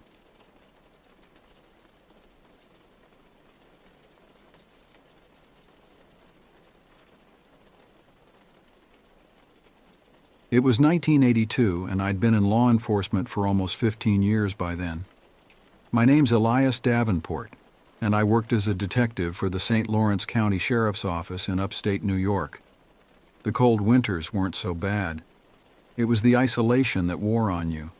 You could drive for miles and see nothing but trees, snowbanks, and maybe a deer if you were lucky. Folks around here weren't fond of outsiders either. They kept to themselves, lived in small clusters of houses in the woods. If you weren't born here, you were always new, even if you'd lived here for 50 years. In early March, just when the thaw was supposed to begin, I got a call from the sheriff about a missing person up near Malone, a small town near the Canadian border. 2 kids had gone hiking over the weekend and never came back. That wasn't unusual. Sometimes people got lost, stuck in the snow, but they usually turned up with nothing more than a bad case of frostbite. This time, though, it felt different. The sheriff told me that the 2 kids, Daniel and Megan Briggs, were local, brother and sister. They'd gone to visit their grandmother for the weekend and decided to hike a few miles outside of town to an old hunting cabin their family owned. When they didn't show up, the grandmother called it in, and a search party went out. That's when things started getting strange. I headed up to Malone the next morning, met with Sheriff Walker at the station, and we drove out to the last known location, the trailhead leading into the woods. It was desolate, a narrow road flanked by trees so thick they blotted out the sun. "We've already had a team search through here," Walker said, his breath fogging up in the cold air. "Nothing but footprints leading in. No sign of them coming out." I frowned. "Any other hikers in the area?" Walker shook his head. "Nope. Place is practically abandoned this time of year. Most folks hunker down for winter and don't come out till the snow melts." We trudged through the snow along the path the kids had taken. I spotted their tracks, side by side, until they veered off toward the east, deeper into the woods. We followed them for about a mile when the tracks suddenly stopped. Not faded, stopped. As if they had been walking 1 minute and then vanished the next. No sign of struggle, no broken branches. Just 2 sets of footprints that abruptly ended. "Hell of a thing," Walker muttered, rubbing his hands together. I crouched down, examining the spot. "No way they just disappeared. You sure no one else has been through here?" "Positive," he replied. "We closed off the area after we found this yesterday." Walker lit a cigarette, the tip flaring orange against the stark white of the snow. No animals, no people, just gone. I wasn't a man to spook easily, but something about this gave me the creeps. I stood up and scanned the tree line, feeling a coldness creep up my spine that had nothing to do with the weather. We decided to head to the cabin, about another mile into the woods. It was an old structure, probably built in the early 1900s. The roof sagged and the door was hanging off its hinges. Inside it smelled like rot and mildew, but it wasn't completely empty. A single sleeping bag lay spread out on the floor, along with a few cans of food, some matches, and a flashlight. The food was untouched, and the sleeping bag looked as if it hadn't been used. I crouched down again, this time by the bag, and found something. Tufts of hair. They were coarse and matted with blood. Definitely not human. "You see this?" I asked Walker, holding up the clump of hair. He squinted, then cursed under his breath. "What the hell is that from? A bear?" "No bears this far north this time of year," I replied. "Whatever it was, it left in a hurry." Walker and I searched the cabin for more clues, but there was nothing else unusual. No sign of the kids, no struggle, nothing. The tracks outside led in, but again, none led out. We returned to the station to regroup. By then, the whole town was buzzing with rumors, talk of ghosts, curses, and wild animals prowling the woods. Some of the older folks muttered about the Wendigo, an old Native American legend that supposedly stalked the northern forests. I didn't believe in that nonsense, but the stories were enough to keep most folks indoors after dark. The next day I got a call from Walker. He sounded rattled. "We found something, Eli. You better get down here." I drove back out to the woods where they'd set up a perimeter around a small clearing. A group of searchers stood in a circle staring at the ground. When I pushed through, I saw it, or what was left of it. It was Megan Briggs, but she was barely recognizable. Her face was frozen in a scream, her clothes torn to shreds. But what struck me most was her chest.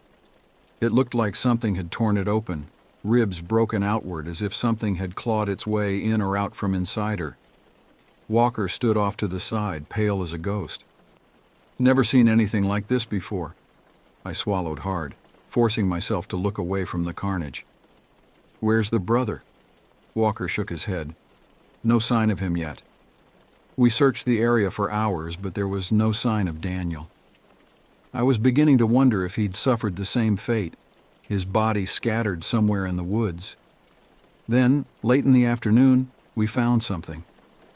It was about 50 yards from where Megan's body had been. At first we thought it was just another animal den, but as we got closer we realized it was a hole about 6 feet deep, and inside was Daniel. But he wasn't dead. He was curled up in a fetal position, covered in dirt and blood. His eyes were wide open, staring at nothing. He didn't react when we called his name, didn't move when we lifted him out of the hole. It was like he wasn't even there. We rushed him to the hospital, but he didn't speak a word. Not to the doctors, not to his parents. No one. He just sat there staring off into space, unblinking. A few days later, I went back to the hospital to see if I could get anything out of him. The doctor said he was in shock, that whatever he'd seen had broken him, but I had to try. When I walked into the room, Daniel was sitting up in bed, staring out the window. I pulled up a chair next to him, trying to keep my voice calm.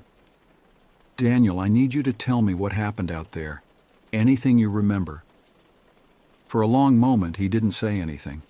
Then finally, in a voice so soft I almost missed it, he whispered, "It's still out there." I leaned in closer. "What is?" He turned his head slowly, his eyes locking onto mine. "The thing that took Megan. It's still out there. It's waiting." My blood ran cold, but I didn't show it. "What took her, Daniel? Was it an animal?" He shook his head, his gaze distant. "No, not an animal. It looked like a man, but it wasn't. It had no face." I sat back, my mind reeling.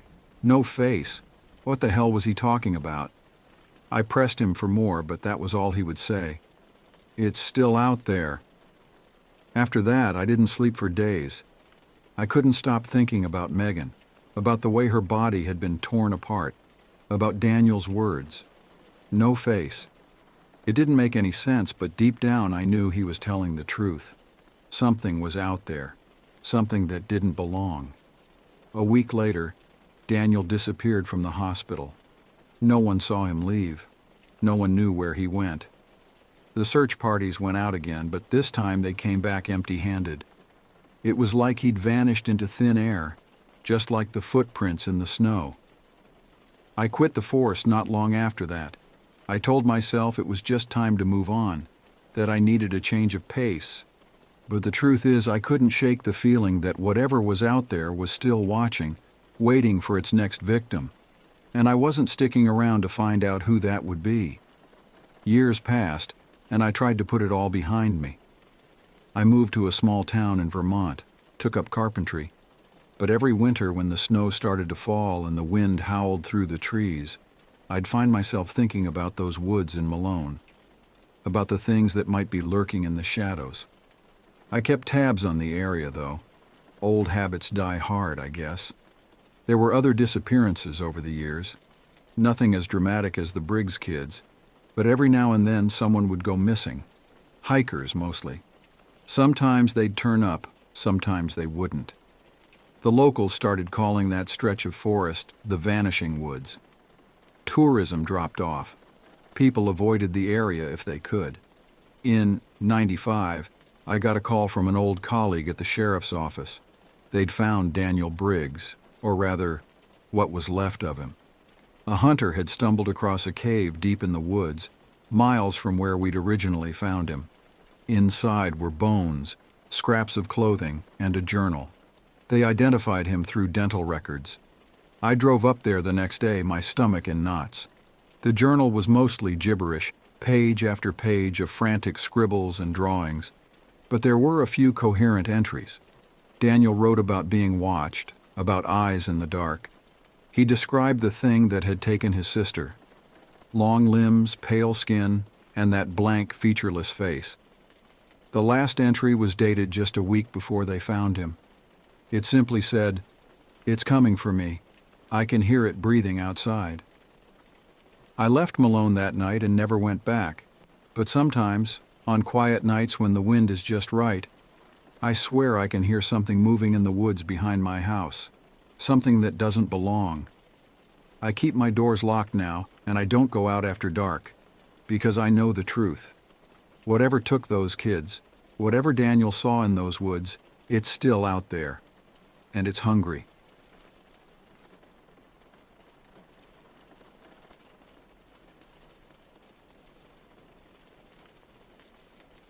I can still feel the weight of that winter evening in 2005. The Seattle Seahawks were playing in their first Super Bowl, and the entire neighborhood hummed with anticipation. But for me and my friend, two restless 14-year-olds seeking adventure, the real excitement lay in the dense stretch of forest cutting through our suburban landscape. We called it the Green Belt, a long, narrow valley flanked by steep slopes that backed against residential fences. This was our sanctuary, where we could escape the suffocating conformity of suburban life. We'd spend hours there, our skateboards scraping against worn paths, sharing stolen cigarettes and dreams of rebellion. That evening, we waited until the game was well underway before slipping out my back door, boards tucked under our arms. The February air bit at our faces as we made our way down empty streets. The distant roar of Super Bowl parties faded as we approached the forest entrance, replaced by the whisper of wind through bare branches. The path felt different that night. Maybe it was the unusual stillness, or perhaps the way shadows seemed to stretch longer than usual in the winter twilight. We found our usual spot, a small clearing marked by a fallen oak, and pulled out our contraband cigarettes with practiced stealth. My friend was mid-sentence when she froze, her eyes fixing on something behind me. At first I thought she was joking. We often tried to scare each other here. But there was real fear in her voice when she whispered, "Don't move." I turned slowly, my heart already beginning to race. Through the mesh of branches and undergrowth I saw him, a tall figure standing motionless at the top of the slope. He wore dark clothes and a ski cap pulled low, his hands buried deep in his coat pockets. Even from 50 feet away, I could feel the intensity of his gaze. That first encounter changed everything. In the weeks that followed, we noticed strange things happening in our neighborhood. Missing pets, footprints in gardens, windows found unlocked that had definitely been secured. The local paper ran stories about break-ins, but nothing was ever stolen, just signs that someone had been inside, watching. I started noticing him everywhere, outside the school, at the mall, standing at bus stops, always at a distance, always watching. The police took reports but found nothing concrete. They suggested it was teenage paranoia, overactive imaginations fueled by too many horror movies. But we knew better. We started documenting everything: dates, times, locations. We took photos with disposable cameras, though he never showed up clearly in any of them. Just a dark blur at the edge of the frame, or an empty space where we knew he had been standing. My parents noticed the change in me. My grades started slipping. I couldn't sleep. Every noise outside my window sent me into a panic. They sent me to a therapist who talked about anxiety disorders and prescribed medication that made me feel fuzzy and slow. Summer came, bringing longer days and more places to hide. We stopped going to the Green Belt, but that didn't matter anymore. He had expanded his territory. Other kids started telling stories about a tall man in black who watched them from a distance. Parents held community meetings. The police increased patrols. One night I woke to find my bedroom window open. The screen had been carefully removed and leaned against the house. Nothing was missing, nothing disturbed, but I knew he had been there, watching me sleep. We moved after that. My parents said it was for my father's job, but I knew the truth. They were scared too. Not that moving helped. You can't escape something that lives in your head, or at least that's what I tried to tell myself. College brought a fresh start in a new city. I threw myself into my studies, made new friends, started rebuilding my life. But I never felt completely safe.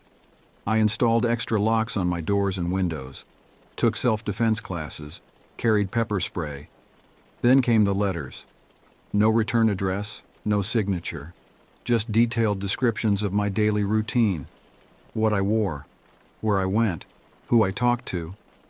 The police said they couldn't trace them. They suggested I move again, change my patterns, be more careful. I did all that, but the letters kept coming. Different cities, different addresses, but always finding me, always watching. The words began to shift from mere observation to something more sinister. He described what he could have done, moments when I had been vulnerable, times he could have reached out and grabbed me but chose not to.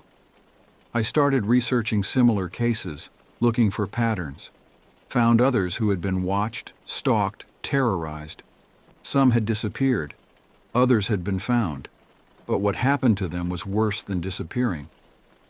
I built a wall of evidence in my apartment, photos, newspaper clippings, police reports, connected the dots across decades and states. The pattern became clear. He wasn't just one man. He couldn't be. The sightings went back too far, spread too wide. Some cases dated to the 1950s, all with the same description, the same methods, the same watching. I took my research to a detective who specialized in cold cases. She listened without judgment, helped me organize the evidence. We found more connections, more victims, a pattern of movement up and down the West Coast, following some twisted migration pattern only he understood. Then the detective disappeared. Her apartment was found empty, breakfast half-eaten on the table. My wall of evidence had been taken, every scrap of paper, every photo, every connection I had made. But he left something new. A single black glove, carefully placed in the center of my bed. I ran again, changed my name, moved to a small town in the Midwest where I bought a house with good locks and a security system. I teach high school now, watching my students for signs of the fear I know so well, making sure they travel in groups, teaching them to be aware of their surroundings. But I know it's not over. Sometimes I catch a glimpse of him in the crowd at football games, in the parking lot after school, standing at the edge of the woods behind the track during practice. The students tell stories about him now, not knowing that their teacher is the reason he's here. I've learned to live with the fear.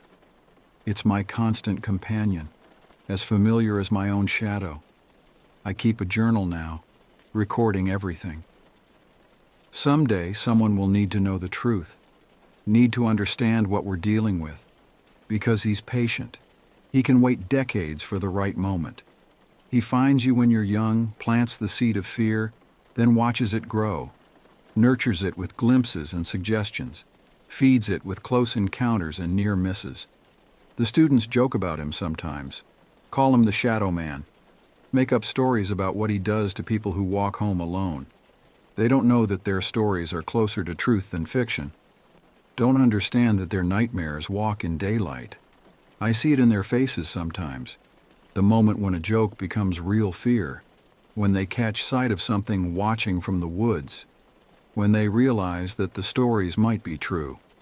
Last week, one of my students stayed after class. She was shaking as she described seeing a tall man in black watching her from the woods behind her house. Asked me if I believed in monsters. I wanted to tell her everything, warn her about what was coming. But I know better now. Knowledge doesn't help. Knowledge just gives him power. So I told her to be careful, to stay with friends, to trust her instincts. But I've started watching her house after school, making sure she gets home safely. I keep my phone ready to call the police. Not that they can help. They never could. But I won't let him take another one. Not while I can stop it. Sometimes I wonder if this is what he wanted all along.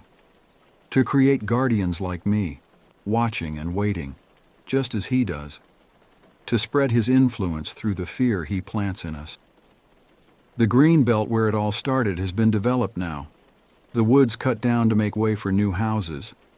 But there are other woods, other paths, other dark places where teenagers go to escape, and he's waiting in all of them. I know now that moving doesn't help.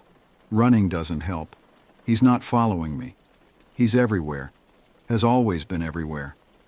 We just don't notice until he wants us to. So I stay, watch, protect who I can, document everything, and wait for the day when he finally decides to do more than watch, because that day will come.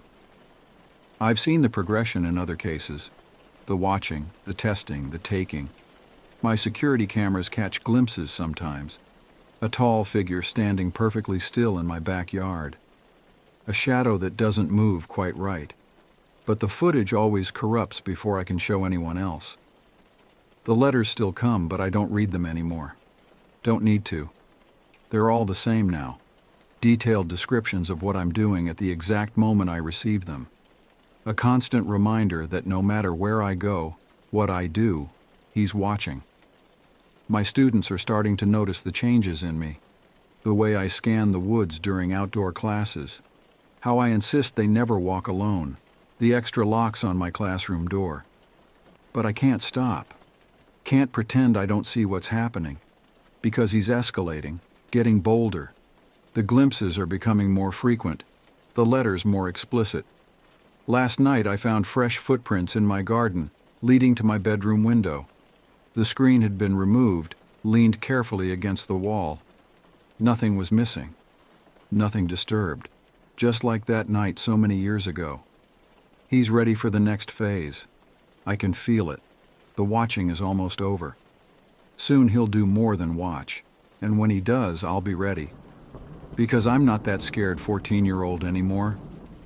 I've spent years preparing for this moment. Studying, training, learning everything I can about him and others like him.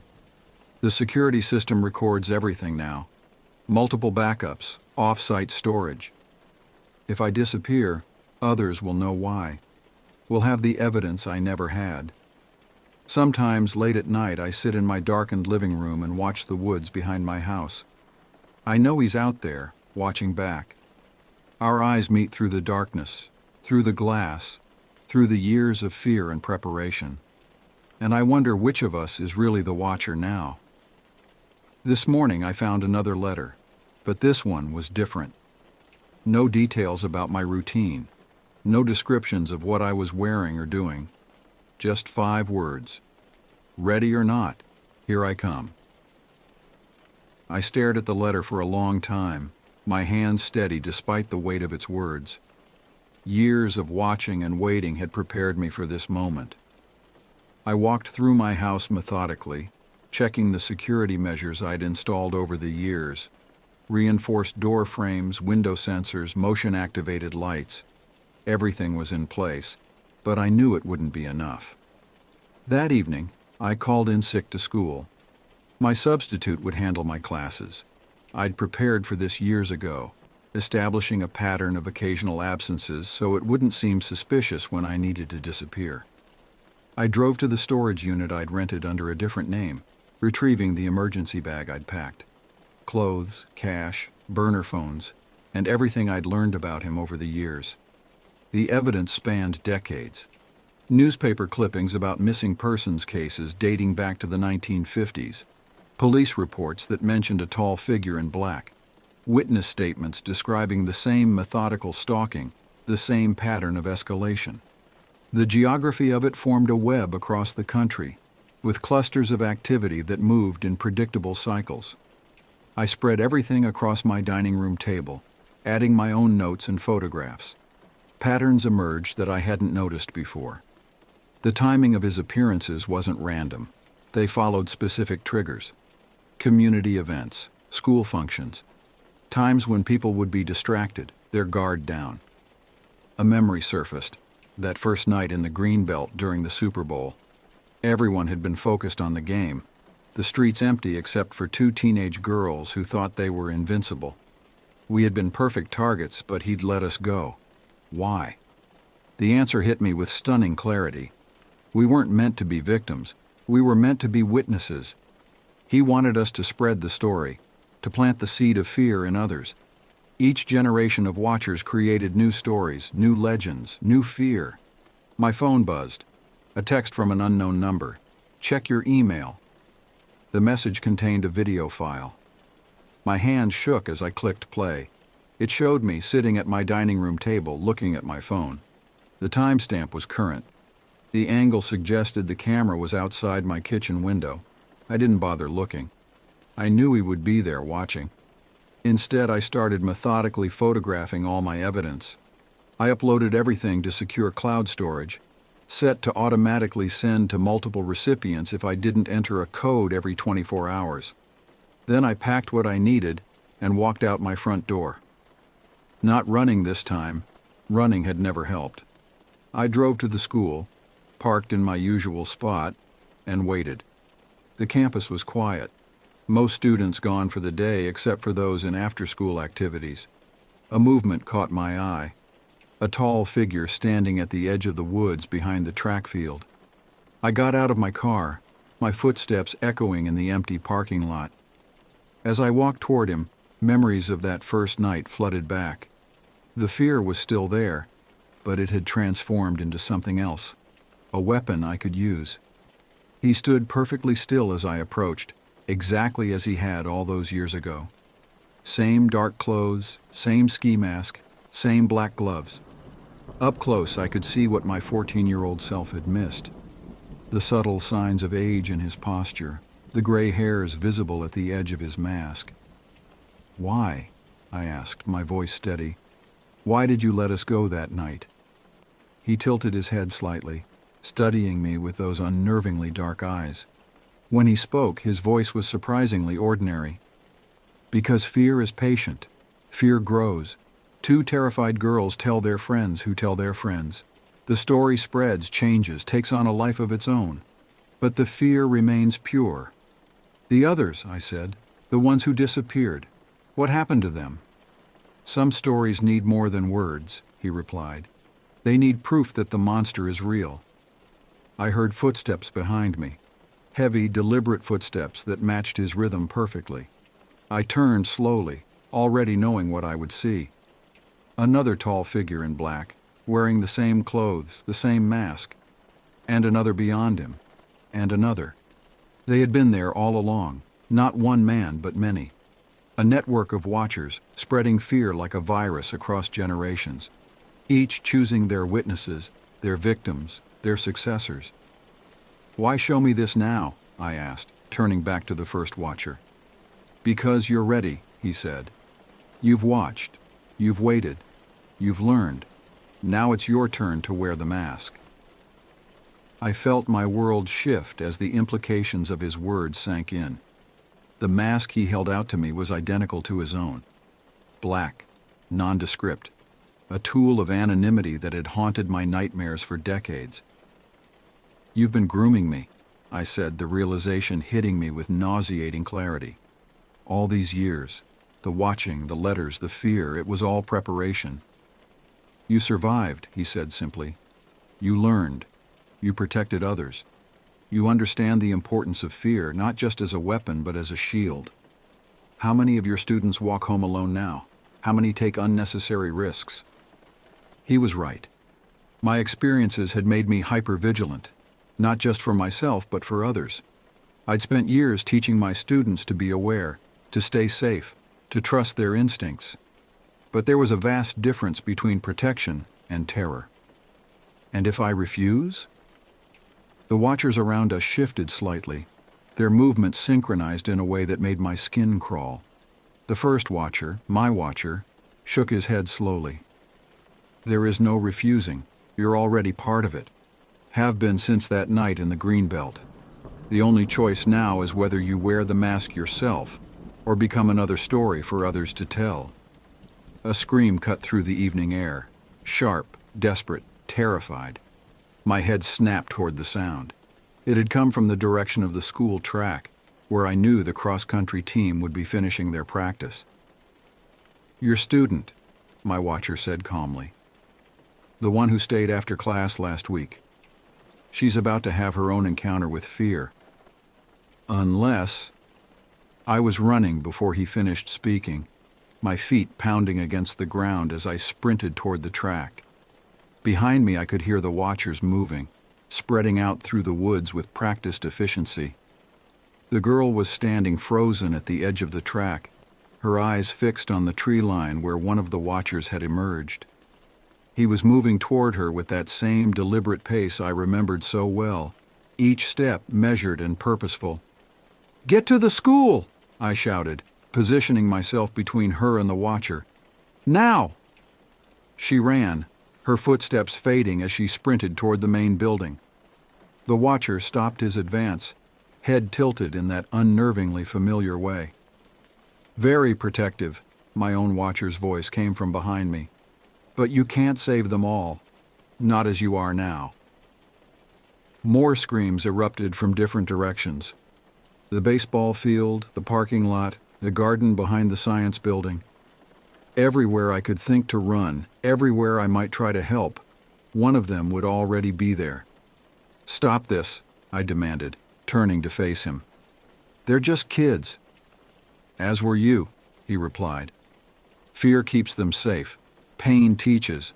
Loss instructs. Take the mask and you can control how the lesson is taught." The mask dangled from his outstretched hand, a simple piece of black fabric that somehow contained all the terror of my past and the weight of an impossible choice.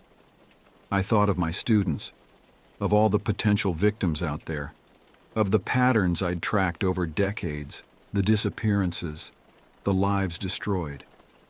If I took the mask, I could influence how it happened, ensure that the lessons were taught through fear alone, not violence, be the lesser evil. But as I reached for the mask, a memory surfaced. Not of that night in the green belt, but of the morning after, of sitting in my room, terrified but alive, and making a promise to myself that I would never let anyone else feel that fear if I could help it. "No," I said, letting my hand fall. "There's another way." I pulled out my phone, fingers moving swiftly over the screen.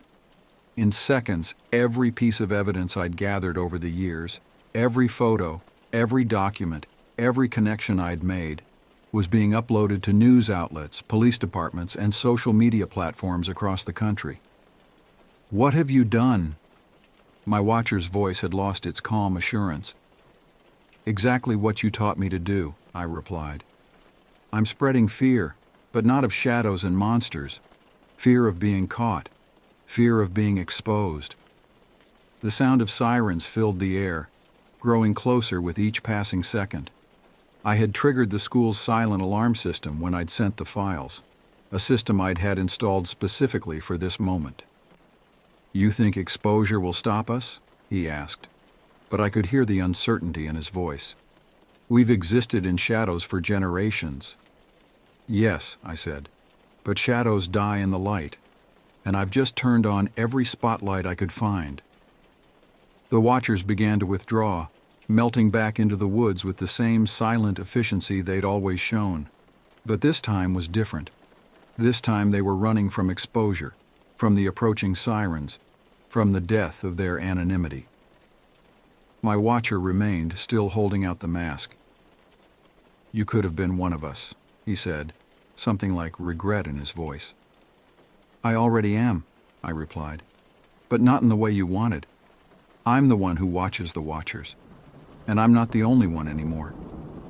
He nodded once, a gesture that might have been respect, might have been resignation. Then he too faded into the shadows, leaving me alone as the first police cars pulled into the parking lot. In the days that followed, the story exploded across national news. Decades of disappearances were linked, cold cases reopened, connections made that law enforcement had missed. Some of the watchers were identified, respected community members, teachers, even law enforcement officers, all part of a network that had spread fear through generations. But many remained in shadow, including my watcher. I knew they weren't gone, not completely. They had survived too long, adapted too well to simply disappear. But their power was diminished, their methods exposed, their hunting grounds illuminated. I still teach at the school, still watch for signs of danger, still protect my students. But now I teach them something else too. Not just to fear the shadows, but to fight them. To stand together, to expose darkness to light, to break cycles of terror that have persisted for too long. Sometimes, on dark evenings when I'm leaving school late, I catch glimpses of movement in the woods, feel eyes watching from the shadows, but I don't run anymore. Instead, I take out my phone, its camera ready, its light bright in the darkness. Because that's the thing about shadows.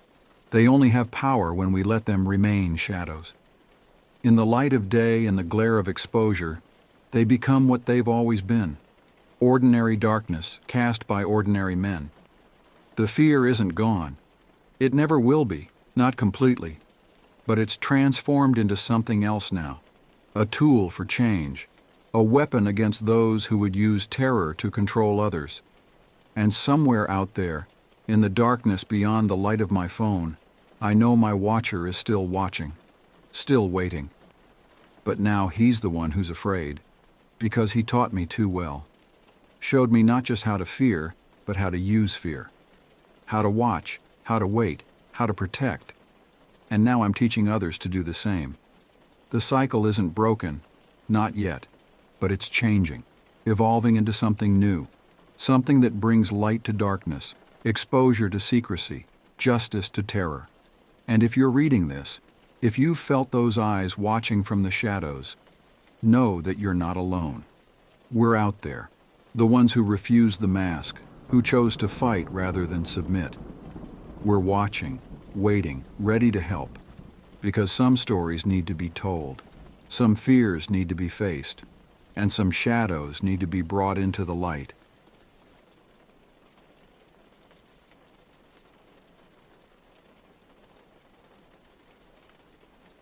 The transition from active duty to civilian life is never easy, but for me, it began with a harrowing journey that I'll never forget. Fresh off my discharge, I found myself with nothing but my car, a few clothes, and my late grandpa's old service revolver to my name. The plan was simple: drive from D.C. to my home in nowhere, Kansas. Little did I know that this routine trip would turn into a night of terror that would haunt me for years to come. I couldn't leave the base until around 5 p.m., which put me deep in the heart of West Virginia well after dark. The winding roads of Appalachia are treacherous enough in daylight, but at night they become a labyrinth of shadows and blind turns. My GPS, perhaps sensing the ominous nature of my journey, decided to take me on a shortcut via a series of increasingly narrow and poorly maintained back roads. As luck would have it, somewhere between one nameless holler and the next, my technology decided to abandon me entirely. My cell phone lost signal, the GPS sputtered and died, and I found myself truly and utterly alone in the dark heart of the boonies. The realization hit me like a punch to the gut. I was lost in unfamiliar territory, with no way to call for help. After an hour of aimless driving, hoping to stumble upon a main road or a town, I made the decision to call it a night. I figured I'd have better luck finding my way out with my trusty atlas in the morning light. I pulled off onto what seemed to be a little-used side road, killed the engine, and prepared to bed down for the night. My car, a hatchback that I'd lovingly converted into a makeshift camper, suddenly felt like the only safe place in the world. I locked the doors, put up my sunshades on all the windows for privacy, and tried to settle in for some much-needed rest. As I lay there in the darkness, listening to the unfamiliar sounds of the forest, I couldn't shake the feeling that I was terribly exposed. I was just starting to doze off when I heard it, the unmistakable sound of footsteps crunching on gravel. My eyes snapped open, every muscle in my body tensing. I was in the middle of nowhere, miles from the nearest town or farmhouse. There shouldn't be anyone out here. My first thought was that it must be an animal, a deer perhaps, or maybe a bear. But the more I listened, the less sense it made. The rhythm was all wrong for a four-legged creature. This was definitely bipedal, and it was getting closer. I lay there barely breathing, straining my ears to track the movement outside. Whatever it was circling my car. I fumbled in the darkness for my grandpa's revolver, trying to be as quiet as possible while keeping an eye out for any movement through the gaps in my makeshift window coverings. The night outside was pitch black. There was no moon, just the cold, distant light of the stars filtering through the canopy of trees that loomed over my little sanctuary. The usual nighttime chorus of crickets and frogs had fallen silent, as if the entire forest was holding its breath. Suddenly I heard the distinct sound of someone trying the door handle on the rear passenger side. My heart leapt into my throat as I realized this was no animal. Someone was out there, trying to get into my car. The front passenger door was next, then the driver's side, and finally the hatch. Each attempt was followed by an agonizing moment of silence. I lay there, frozen in terror, hoping against hope that whoever was out there would think the car was abandoned and move on. But deep down, I knew better. My fingers tightened around the grip of the revolver, my palms slick with sweat. I found myself running through scenarios in my head, trying to prepare for what might come next. Would they break a window? The sound of shattering glass seemed inevitable in my mind. I realized with a sick feeling in my stomach that I was already past the point of no return. If someone tried to force their way in, I was prepared to use lethal force to defend myself.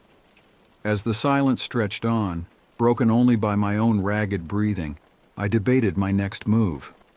Should I try to call for help, knowing my phone had no signal? Should I risk starting the car and trying to flee? Before I could decide, my body made a choice for me. I pulled back the hammer on the revolver, the click seeming to echo in the stillness of the car. The response was immediate and terrifying. A frenzied pounding erupted on the rear hatch, the whole car shaking with the force of it. Adrenaline surging through me, I ripped down the sunshade covering the back window. What I saw made my blood run cold. A man in a plaid shirt, open to reveal a sweat-stained undershirt, was hammering on the glass with both fists, but it was his eyes that truly horrified me. Wide and wild, filled with a primal terror that I'd only ever seen in cornered animals. He looked like a man who had seen the gates of hell thrown open before him. Our eyes locked, and in that moment, something snapped in him. He began to scream, not words, not pleas for help, just raw animalistic howls of fear and desperation. It was the kind of sound that bypasses all rational thought and plugs straight into your lizard brain, triggering every fight or flight response evolution has hardwired into us. Instinctively, I screamed back, my voice hoarse with fear as I threatened to blow his head off if he didn't leave immediately. To my surprise, he actually backed off, retreating to the rear of the car. Seizing the moment, I brought the gun up, making sure he could see that I wasn't bluffing. The sight of the weapon seemed to freeze him in his tracks. For a moment, I thought it was over. Then, to my utter confusion, he began to plead with me to kill it. I looked behind him, half expecting to see some monstrous creature emerging from the woods, but there was nothing there, just empty darkness. My mind raced, trying to make sense of the situation. Was he drunk? High on something? In the throes of some kind of psychotic break? He went back to pounding on the glass, alternating between screaming incoherently and gesturing wildly, sometimes at the gun, sometimes over his shoulder, and sometimes, disturbingly, right at his own head. I knew I had to get out of there. Taking a deep breath to steady myself, I clambered into the driver's seat and turned the key in the ignition. The engine roared to life, and for a split second I felt a surge of relief. That relief was shattered along with my driver's side window. In a blur of motion, the man's arms were inside the car, grabbing at me, trying to drag me out through the broken glass. I felt the sting of cuts on my face and arms as I struggled against his grip. Somehow I found myself outside the car, sprawled on the gravel. The gun had slipped from my grasp in the chaos, lost in the darkness. Before I could recover, the man was on me, raining down blows. His fists and feet seemed to be everywhere at once, striking my head, my ribs, stomping on my hands as I desperately searched for the fallen revolver. The world narrowed to a pinpoint of pain and fear. I couldn't believe how quickly the tables had turned, how I had gone from feeling relatively safe inside my car to fighting for my life on this lonely stretch of road. Just as I was beginning to think this was how I was going to die, beaten to death by a madman in the middle of nowhere, the impossible happened. Another figure burst from the woods, a middle-aged man who looked like he'd stepped out of a hunting catalog. Without hesitation, he charged into the fray, tackling my attacker with a force that sent them both tumbling. They grappled in the dirt, giving me a chance to scramble under the car where I finally found the revolver. By the time I had it in hand and struggled to my feet, my attacker had disengaged and was fleeing into the woods, leaving me alone with my unlikely savior. I trained the gun on him, my hands shaking but my resolve firm. He immediately raised his hands, his voice calm and reassuring as he asked me not to shoot. There was something about his demeanor, a steadiness that seemed at odds with the chaos of the past few minutes, that made me hesitate. When I asked what he was doing out here, his response was so mundane it was almost comical. "I'm out here on vacation in a cabin, heard screaming and came to help." The simplicity of it, the normalcy, felt like a lifeline back to the rational world. I lowered the gun, mumbled a thank you, and got the hell out of there as fast as I could. I drove until I found a Walmart a few towns over, where I parked under the brightest streetlight I could find and tried to process what had just happened. The next day, still shaken, I called my dad to explain why I'd be late getting home. When I got to the part about the strange man who had saved me, my dad's reaction took me by surprise. He laughed, saying it reminded him of something my grandpa used to say about his Australian pilot buddies. It wasn't until I got home and went to put my grandpa's gun back in my dad's lockbox that the final, chilling piece of the puzzle fell into place. Inside the box was a photo I'd never seen before. My dad standing next to a man who was the spitting image of my roadside savior, right down to the clothes. I nearly dropped the photo in shock. Flipping it over, I saw my dad and grandpa's names written on the back, along with the date, 1990. When I asked my dad about it, his answer sent a chill down my spine. The photo had been taken the morning of my grandpa's fatal accident. As I stood there staring at the image of a man who couldn't possibly have been in those West Virginia woods, I found myself questioning everything I thought I knew about the world. Had my grandfather's ghost somehow manifested to save me from a drug-crazed attacker?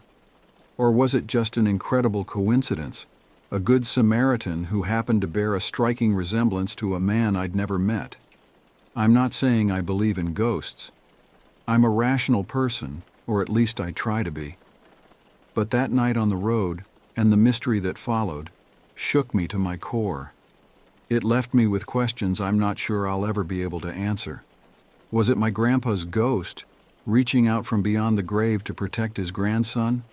Or just the world's most fortuitously placed Good Samaritan, in the right place at the exactly right time? The world may never know, and truthfully I'm not sure I want to know. Some mysteries I've learned are better left unsolved.